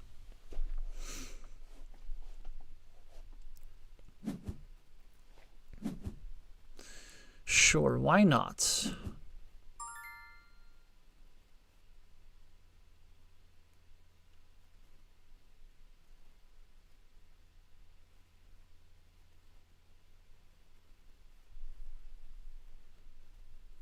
Well, I think I have to protect a little bit because I'm probably not completing that city.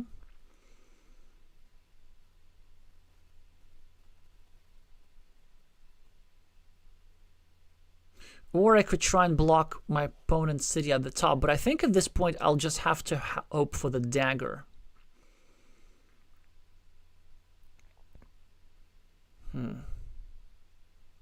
Like, minus 22 still feels somewhat surmountable. All right, let's see where this brings us.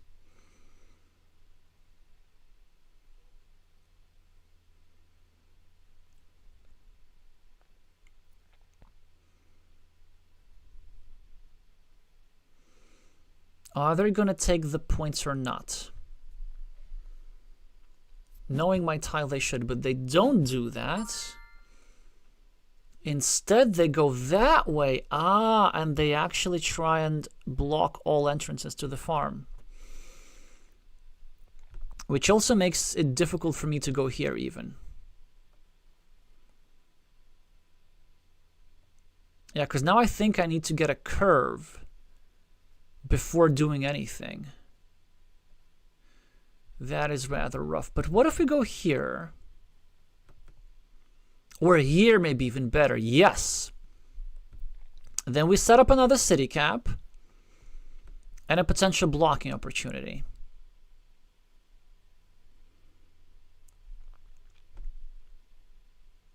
Maybe that is the way. Just getting a point is also fine. Because I could, in theory, finish that city. Just with a bunch of vanilla tiles, right? How crazy is that? Maybe it's not that crazy. Okay, it's a little bit crazy. But let's go here first and see what happens. This happens. Helga's probably going to finish the city and drop a farmer. And I'm going to clean off that city cap. Really need to win the coin flip for the monastery. Here comes the cleanup. Alright, so I do get the curve to steal the farm. But the farm is only 9 points. Okay, it's going to be a little bit more. And then I also need a particular city cap so that Helga does not finish their city at the top. Yeah, it does look grim. But we keep fighting. Fortunately, this city cap that they need here, I can use over here.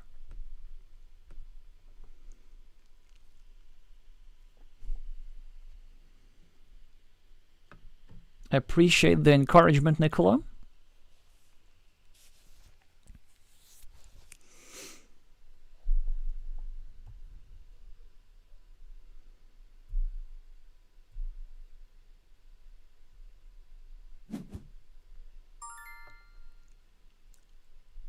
This move I cannot understand. Oh, I guess they do not have quick points, and they do not want to create a 9-point spot. But that's fine. I'm gonna get into the field. They could break one of my cities, but not both. And in fact, I might be more inclined to go here before going here even. Oh, there's splitter tiles available as well. Ooh.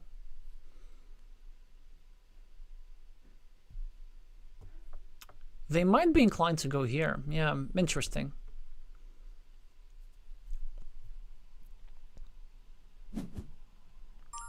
Okay, so they go here, which actually doesn't bother me that much. I mean, this is 5 points and a meeple back. This is like 8. And setting up a meeple back. I think I'm gonna do this. And they cannot really block me that easily, but that's so unfortunate they get the monastery first. This was potentially my winning recipe.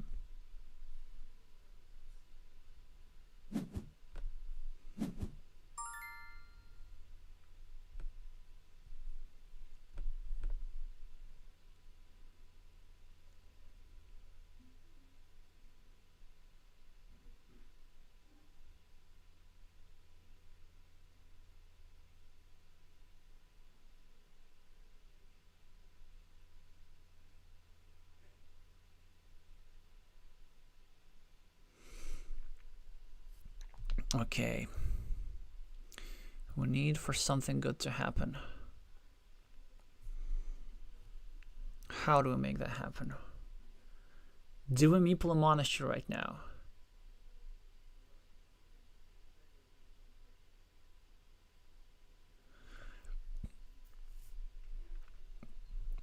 Let's see how we're doing for points.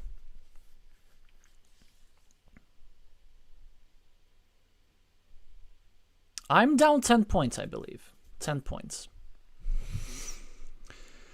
Which is not even that crazy. Like, I need to win some particular coin flips. I think the way it works best is that if I do meeple a monastery somewhere. Here, here, here maybe for 4, and then try to get a 5-point road at the end. Yeah, let's go. And then we try to get a meeple back, but it's fortunately. If our opponent sees this. But it's okay, we're still fighting.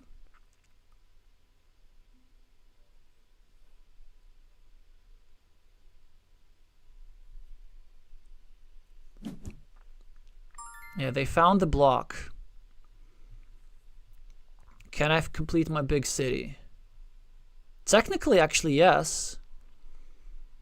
So maybe we do this.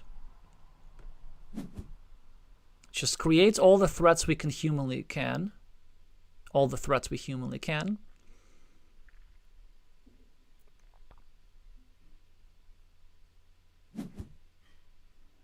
Does that work? Doesn't that like risk losing? 1, 2, 3, 4, 5, 6, 7, 8, 9. But like, isn't there a tile here and a tile here? Or am I losing something?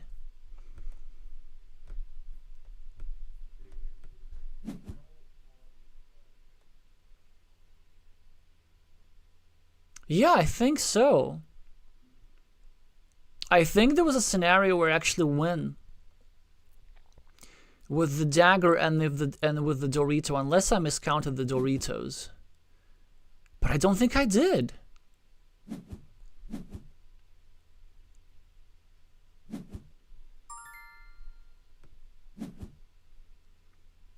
Yeah, here's the dagger. Here's the Dorito, sorry, and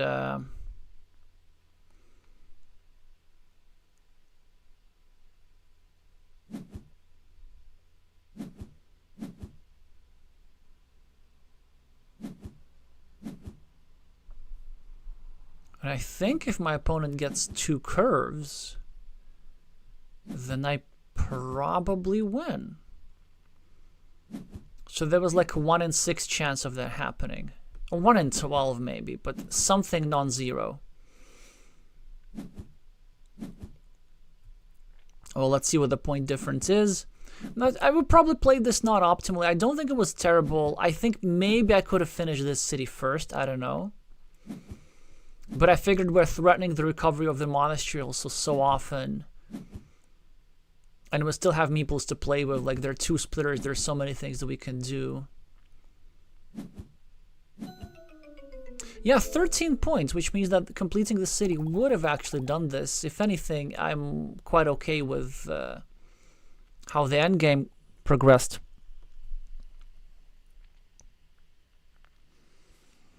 Hi, Cesario.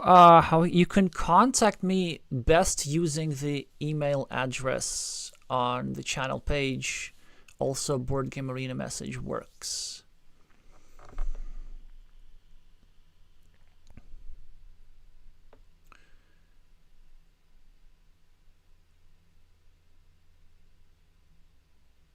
Depending on the length of the message. For longer, emails are best. For shorter, the Board Game Arena Messenger is best.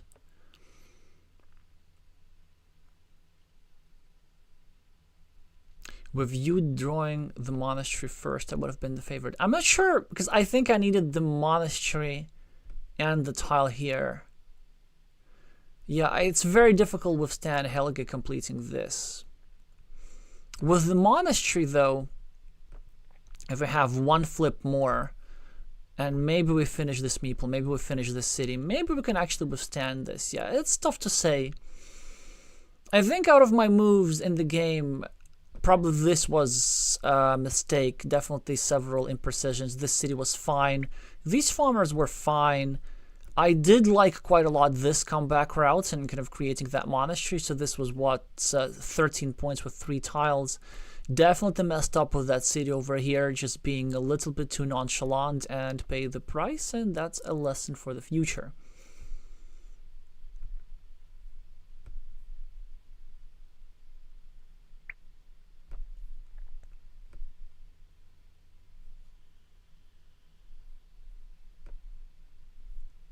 All right.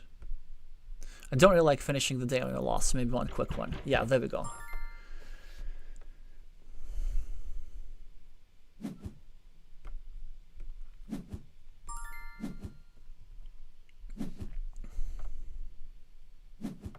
They go for the Lithuanian opening, so maybe we don't help him that much. Yeah, if with this tile, I think we can try and be a bit more annoying than normal. Like, I don't want to give them the road end. And now I'm going to try and press them a little bit harder.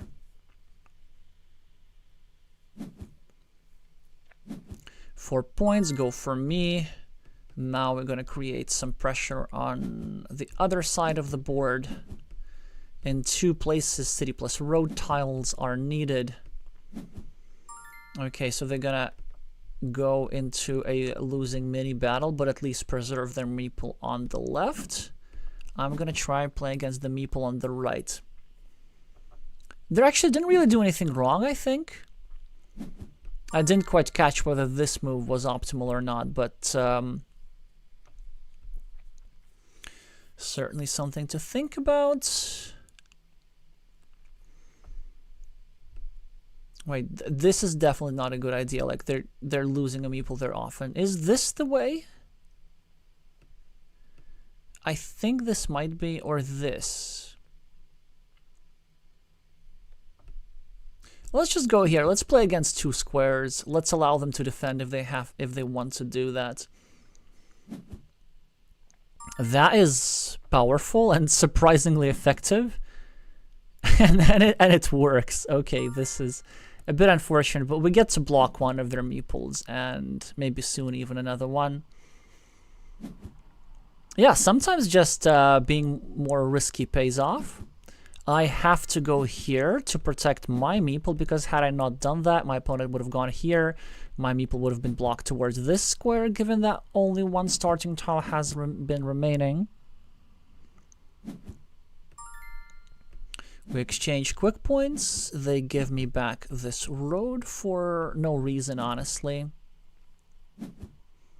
The first monastery of the game goes to our opponent. We could start playing against it, but we don't quite have the tile to do so. I think I want to play against my opponent's road a little bit, if I can.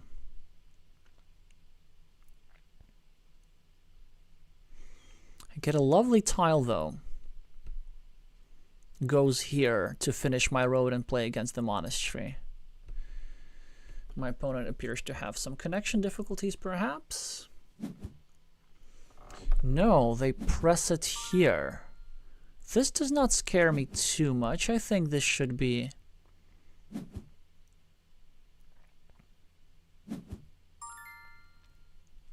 a reasonable position. And now I get to play against two of my opponent's meeples, which looks quite unpleasant for them. They're gonna lose a meeple here.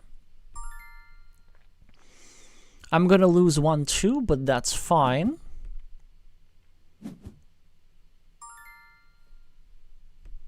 Now my meeple here is vulnerable. Two tiles remaining to fit into that square. Yeah, why don't we go here and control their city a little bit? We also, quite importantly, control this square. Do we just go here? I think there's really not that much that we can do to delay that area. Here, I think, is a little bit too weak. Maybe I can just build my monastery a little bit. Maybe I'm not in a hurry to recover this meeple. Yeah. This is what I'm thinking. So maybe if I just do something like this, that should be good. Ah, but they try to break me here a little bit. Perhaps not to worry, perhaps to worry. We're gonna find out soon enough. I can take some quick points here. I can take some quick points here, breaking my monastery a little bit. This is not the tile that I was planning to take points with. I think I take these points first. And then later connect with a regular Dorito or something. Not too afraid of that square getting blocked. This move is fine. It sort of sets up a bit of a field for me. I don't think I can really afford to be spending new meeples.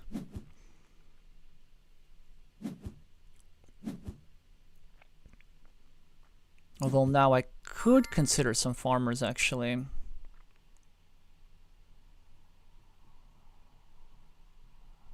Let's just go here for now.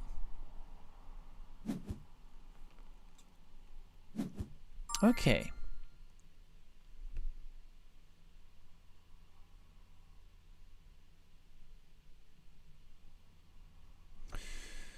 Well, how many options do I have, really?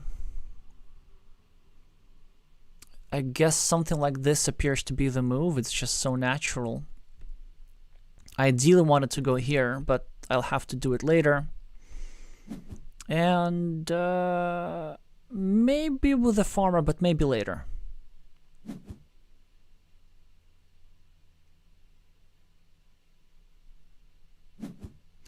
Wow, that is quite the serendipity. I mean, I'm gonna take the points and I'm gonna just protect everything. It's not a bad move necessarily from them, but just appears to be unnecessarily risky. One tile here, two tiles here, fields separated. I'm gonna get something back, and I'm probably going to be able to drop a farmer somewhere.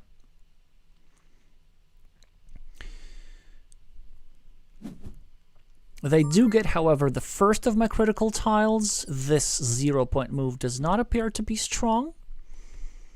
Now I can go here and score 2 points, which sets up some more point scoring moves. We're in no rush to recover the meeple. Maybe it's time to think about fields.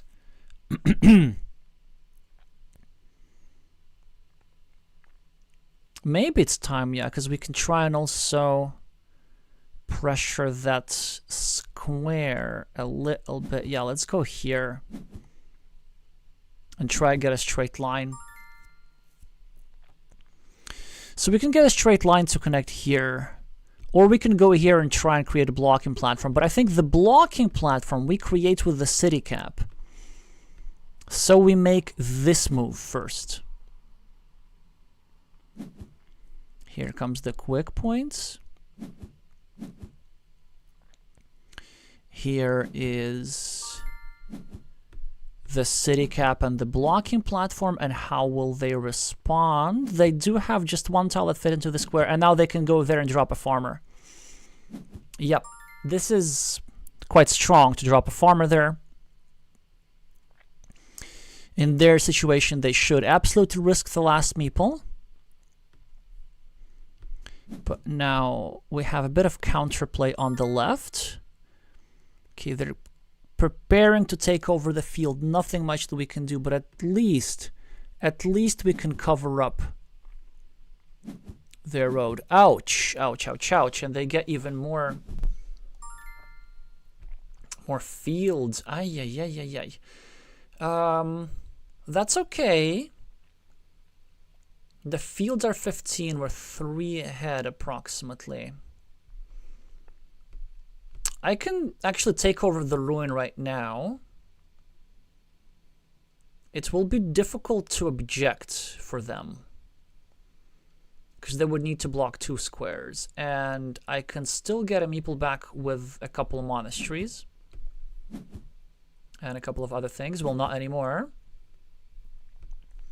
They get the points, but I get a rather big ruin, which is as big as the field. Now, all I need to do is just to get a meeple back.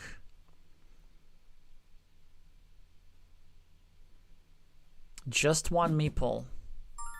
Of course, they do this. I need to just keep expanding. And I have to expand here just so that they cannot invade. Yeah, but unfortunately, that's quite a lot of quick point tiles for them. I will be, however, recovering a meeple, but not any of these guys. So did not draw any of the 3 tiles that fit into that square. I think I should be behind by a little bit. Now it's also time to check the points. 4. Am I ahead? 4 over here cancels these 8. Then they have 7 here against 6 over here. So they have 1. Then 1, 2, 3, 4, 5, 6, 7, 8, 9, 10, 11, 12, 13, 14, 15. Well, they're 1 point ahead, right? And I'm going to play a move, and then they're going to be equal. Then we're going to be equal. Okay.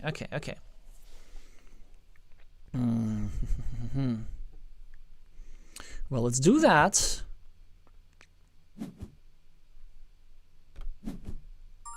With a meeple, that is interesting. Can we punish that? Or did they calculate something that we didn't? So, if they complete the city, this will open the farm. Or if we block the city, then we win. And I need to go through the remaining tiles again. Okay, no splitters of any kind. No vanilla city caps. 1, 2, 3, 4, 5. No daggers of any kind. No crossroads of any kind. So we only need to check for starting tiles, and there are no starting tiles of any kind, so there's nothing to complete their city at all. And I don't think I'm hallucinating. I think they just lost the game for no reason. Well, this is certainly fun when it happens. They could have dropped the city cap. They could have claimed the 6-point road. What are the remaining tiles, though? Well, one of them is a monastery. And 2 of them are curves. And there's something else.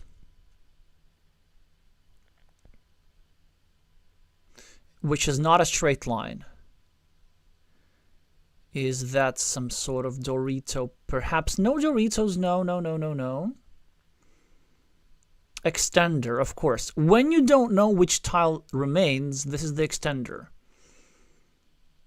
So they can only score like 2 points extra. And I can even invade the field in some scenarios. Now let's go here.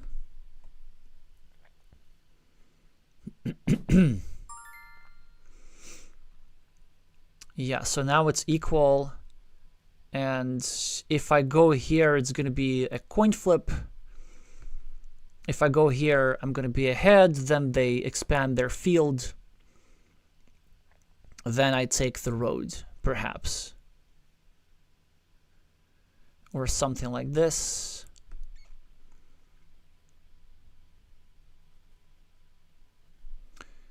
Is that the surest way? I think that's the surest way, but not sure. Yeah, maybe it was more precise to just take some points, but it's whatever. I should win this by like a couple. By 3 exactly, maybe. I'm so impatient, I need to refresh, and yes, 3 points. Quite a fortunate win. I think our opponent definitely had an opportunity to make things much harder for us, like if they were going to go to just further road, or if they were to just simply drop this city cap that was incredibly annoying. I mean, we would have claimed 1 point. They would have tried to protect the field. Obviously happy with the outcome, given some difficult situations, given that we never drew anything over here. We maybe were a bit hesitant with a field. However, I didn't feel like we did anything wrong. I mean, we dropped a farmer to equalize. We tried to go over here. We tried to block over here. They did drop some nice timely farmers as well. So overall, gonna be finishing the day with something nice.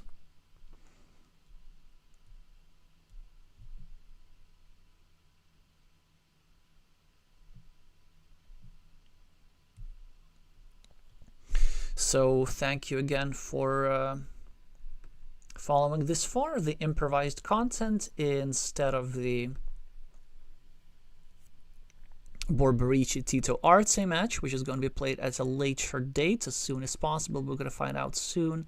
So tomorrow, I'm not going to be showing you the Carcassonne Champions League. Instead, we're going to watch the semifinals of the Belgian Carcassonne Online Championship. Should be quite interesting at 1900 UTC. Less than 24 hours from now.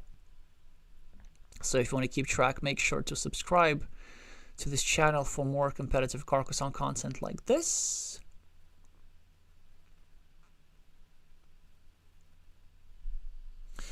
Nicholas saying maybe not finishing the road that ended up being blocked with the curve was maybe a mistake. Ah, you mean earlier, right? Because earlier I could have, I guess I could have sacrificed this meeple and just finished this. Maybe. But then on the other hand, like I got this as a result. Yeah, it's tricky. It's tricky. I felt like at the time I didn't need the meeple that badly. Like I could do this later, perhaps.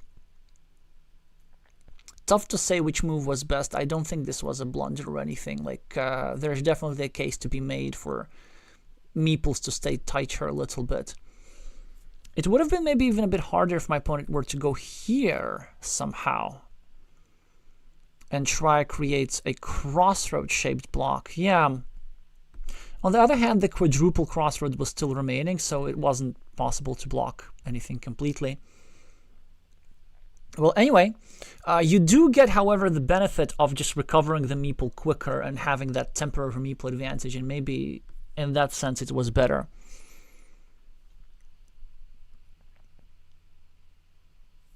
And also a good point from Nicola that this city was not guaranteed to be blocked, like it could be defended. Yeah, good point. So not a perfect game, but one which I'm a bit more happy than the previous one. That will wrap things for today. We're 2-2. So until tomorrow, and thank you all so much for watching, and I'm gonna see you soon.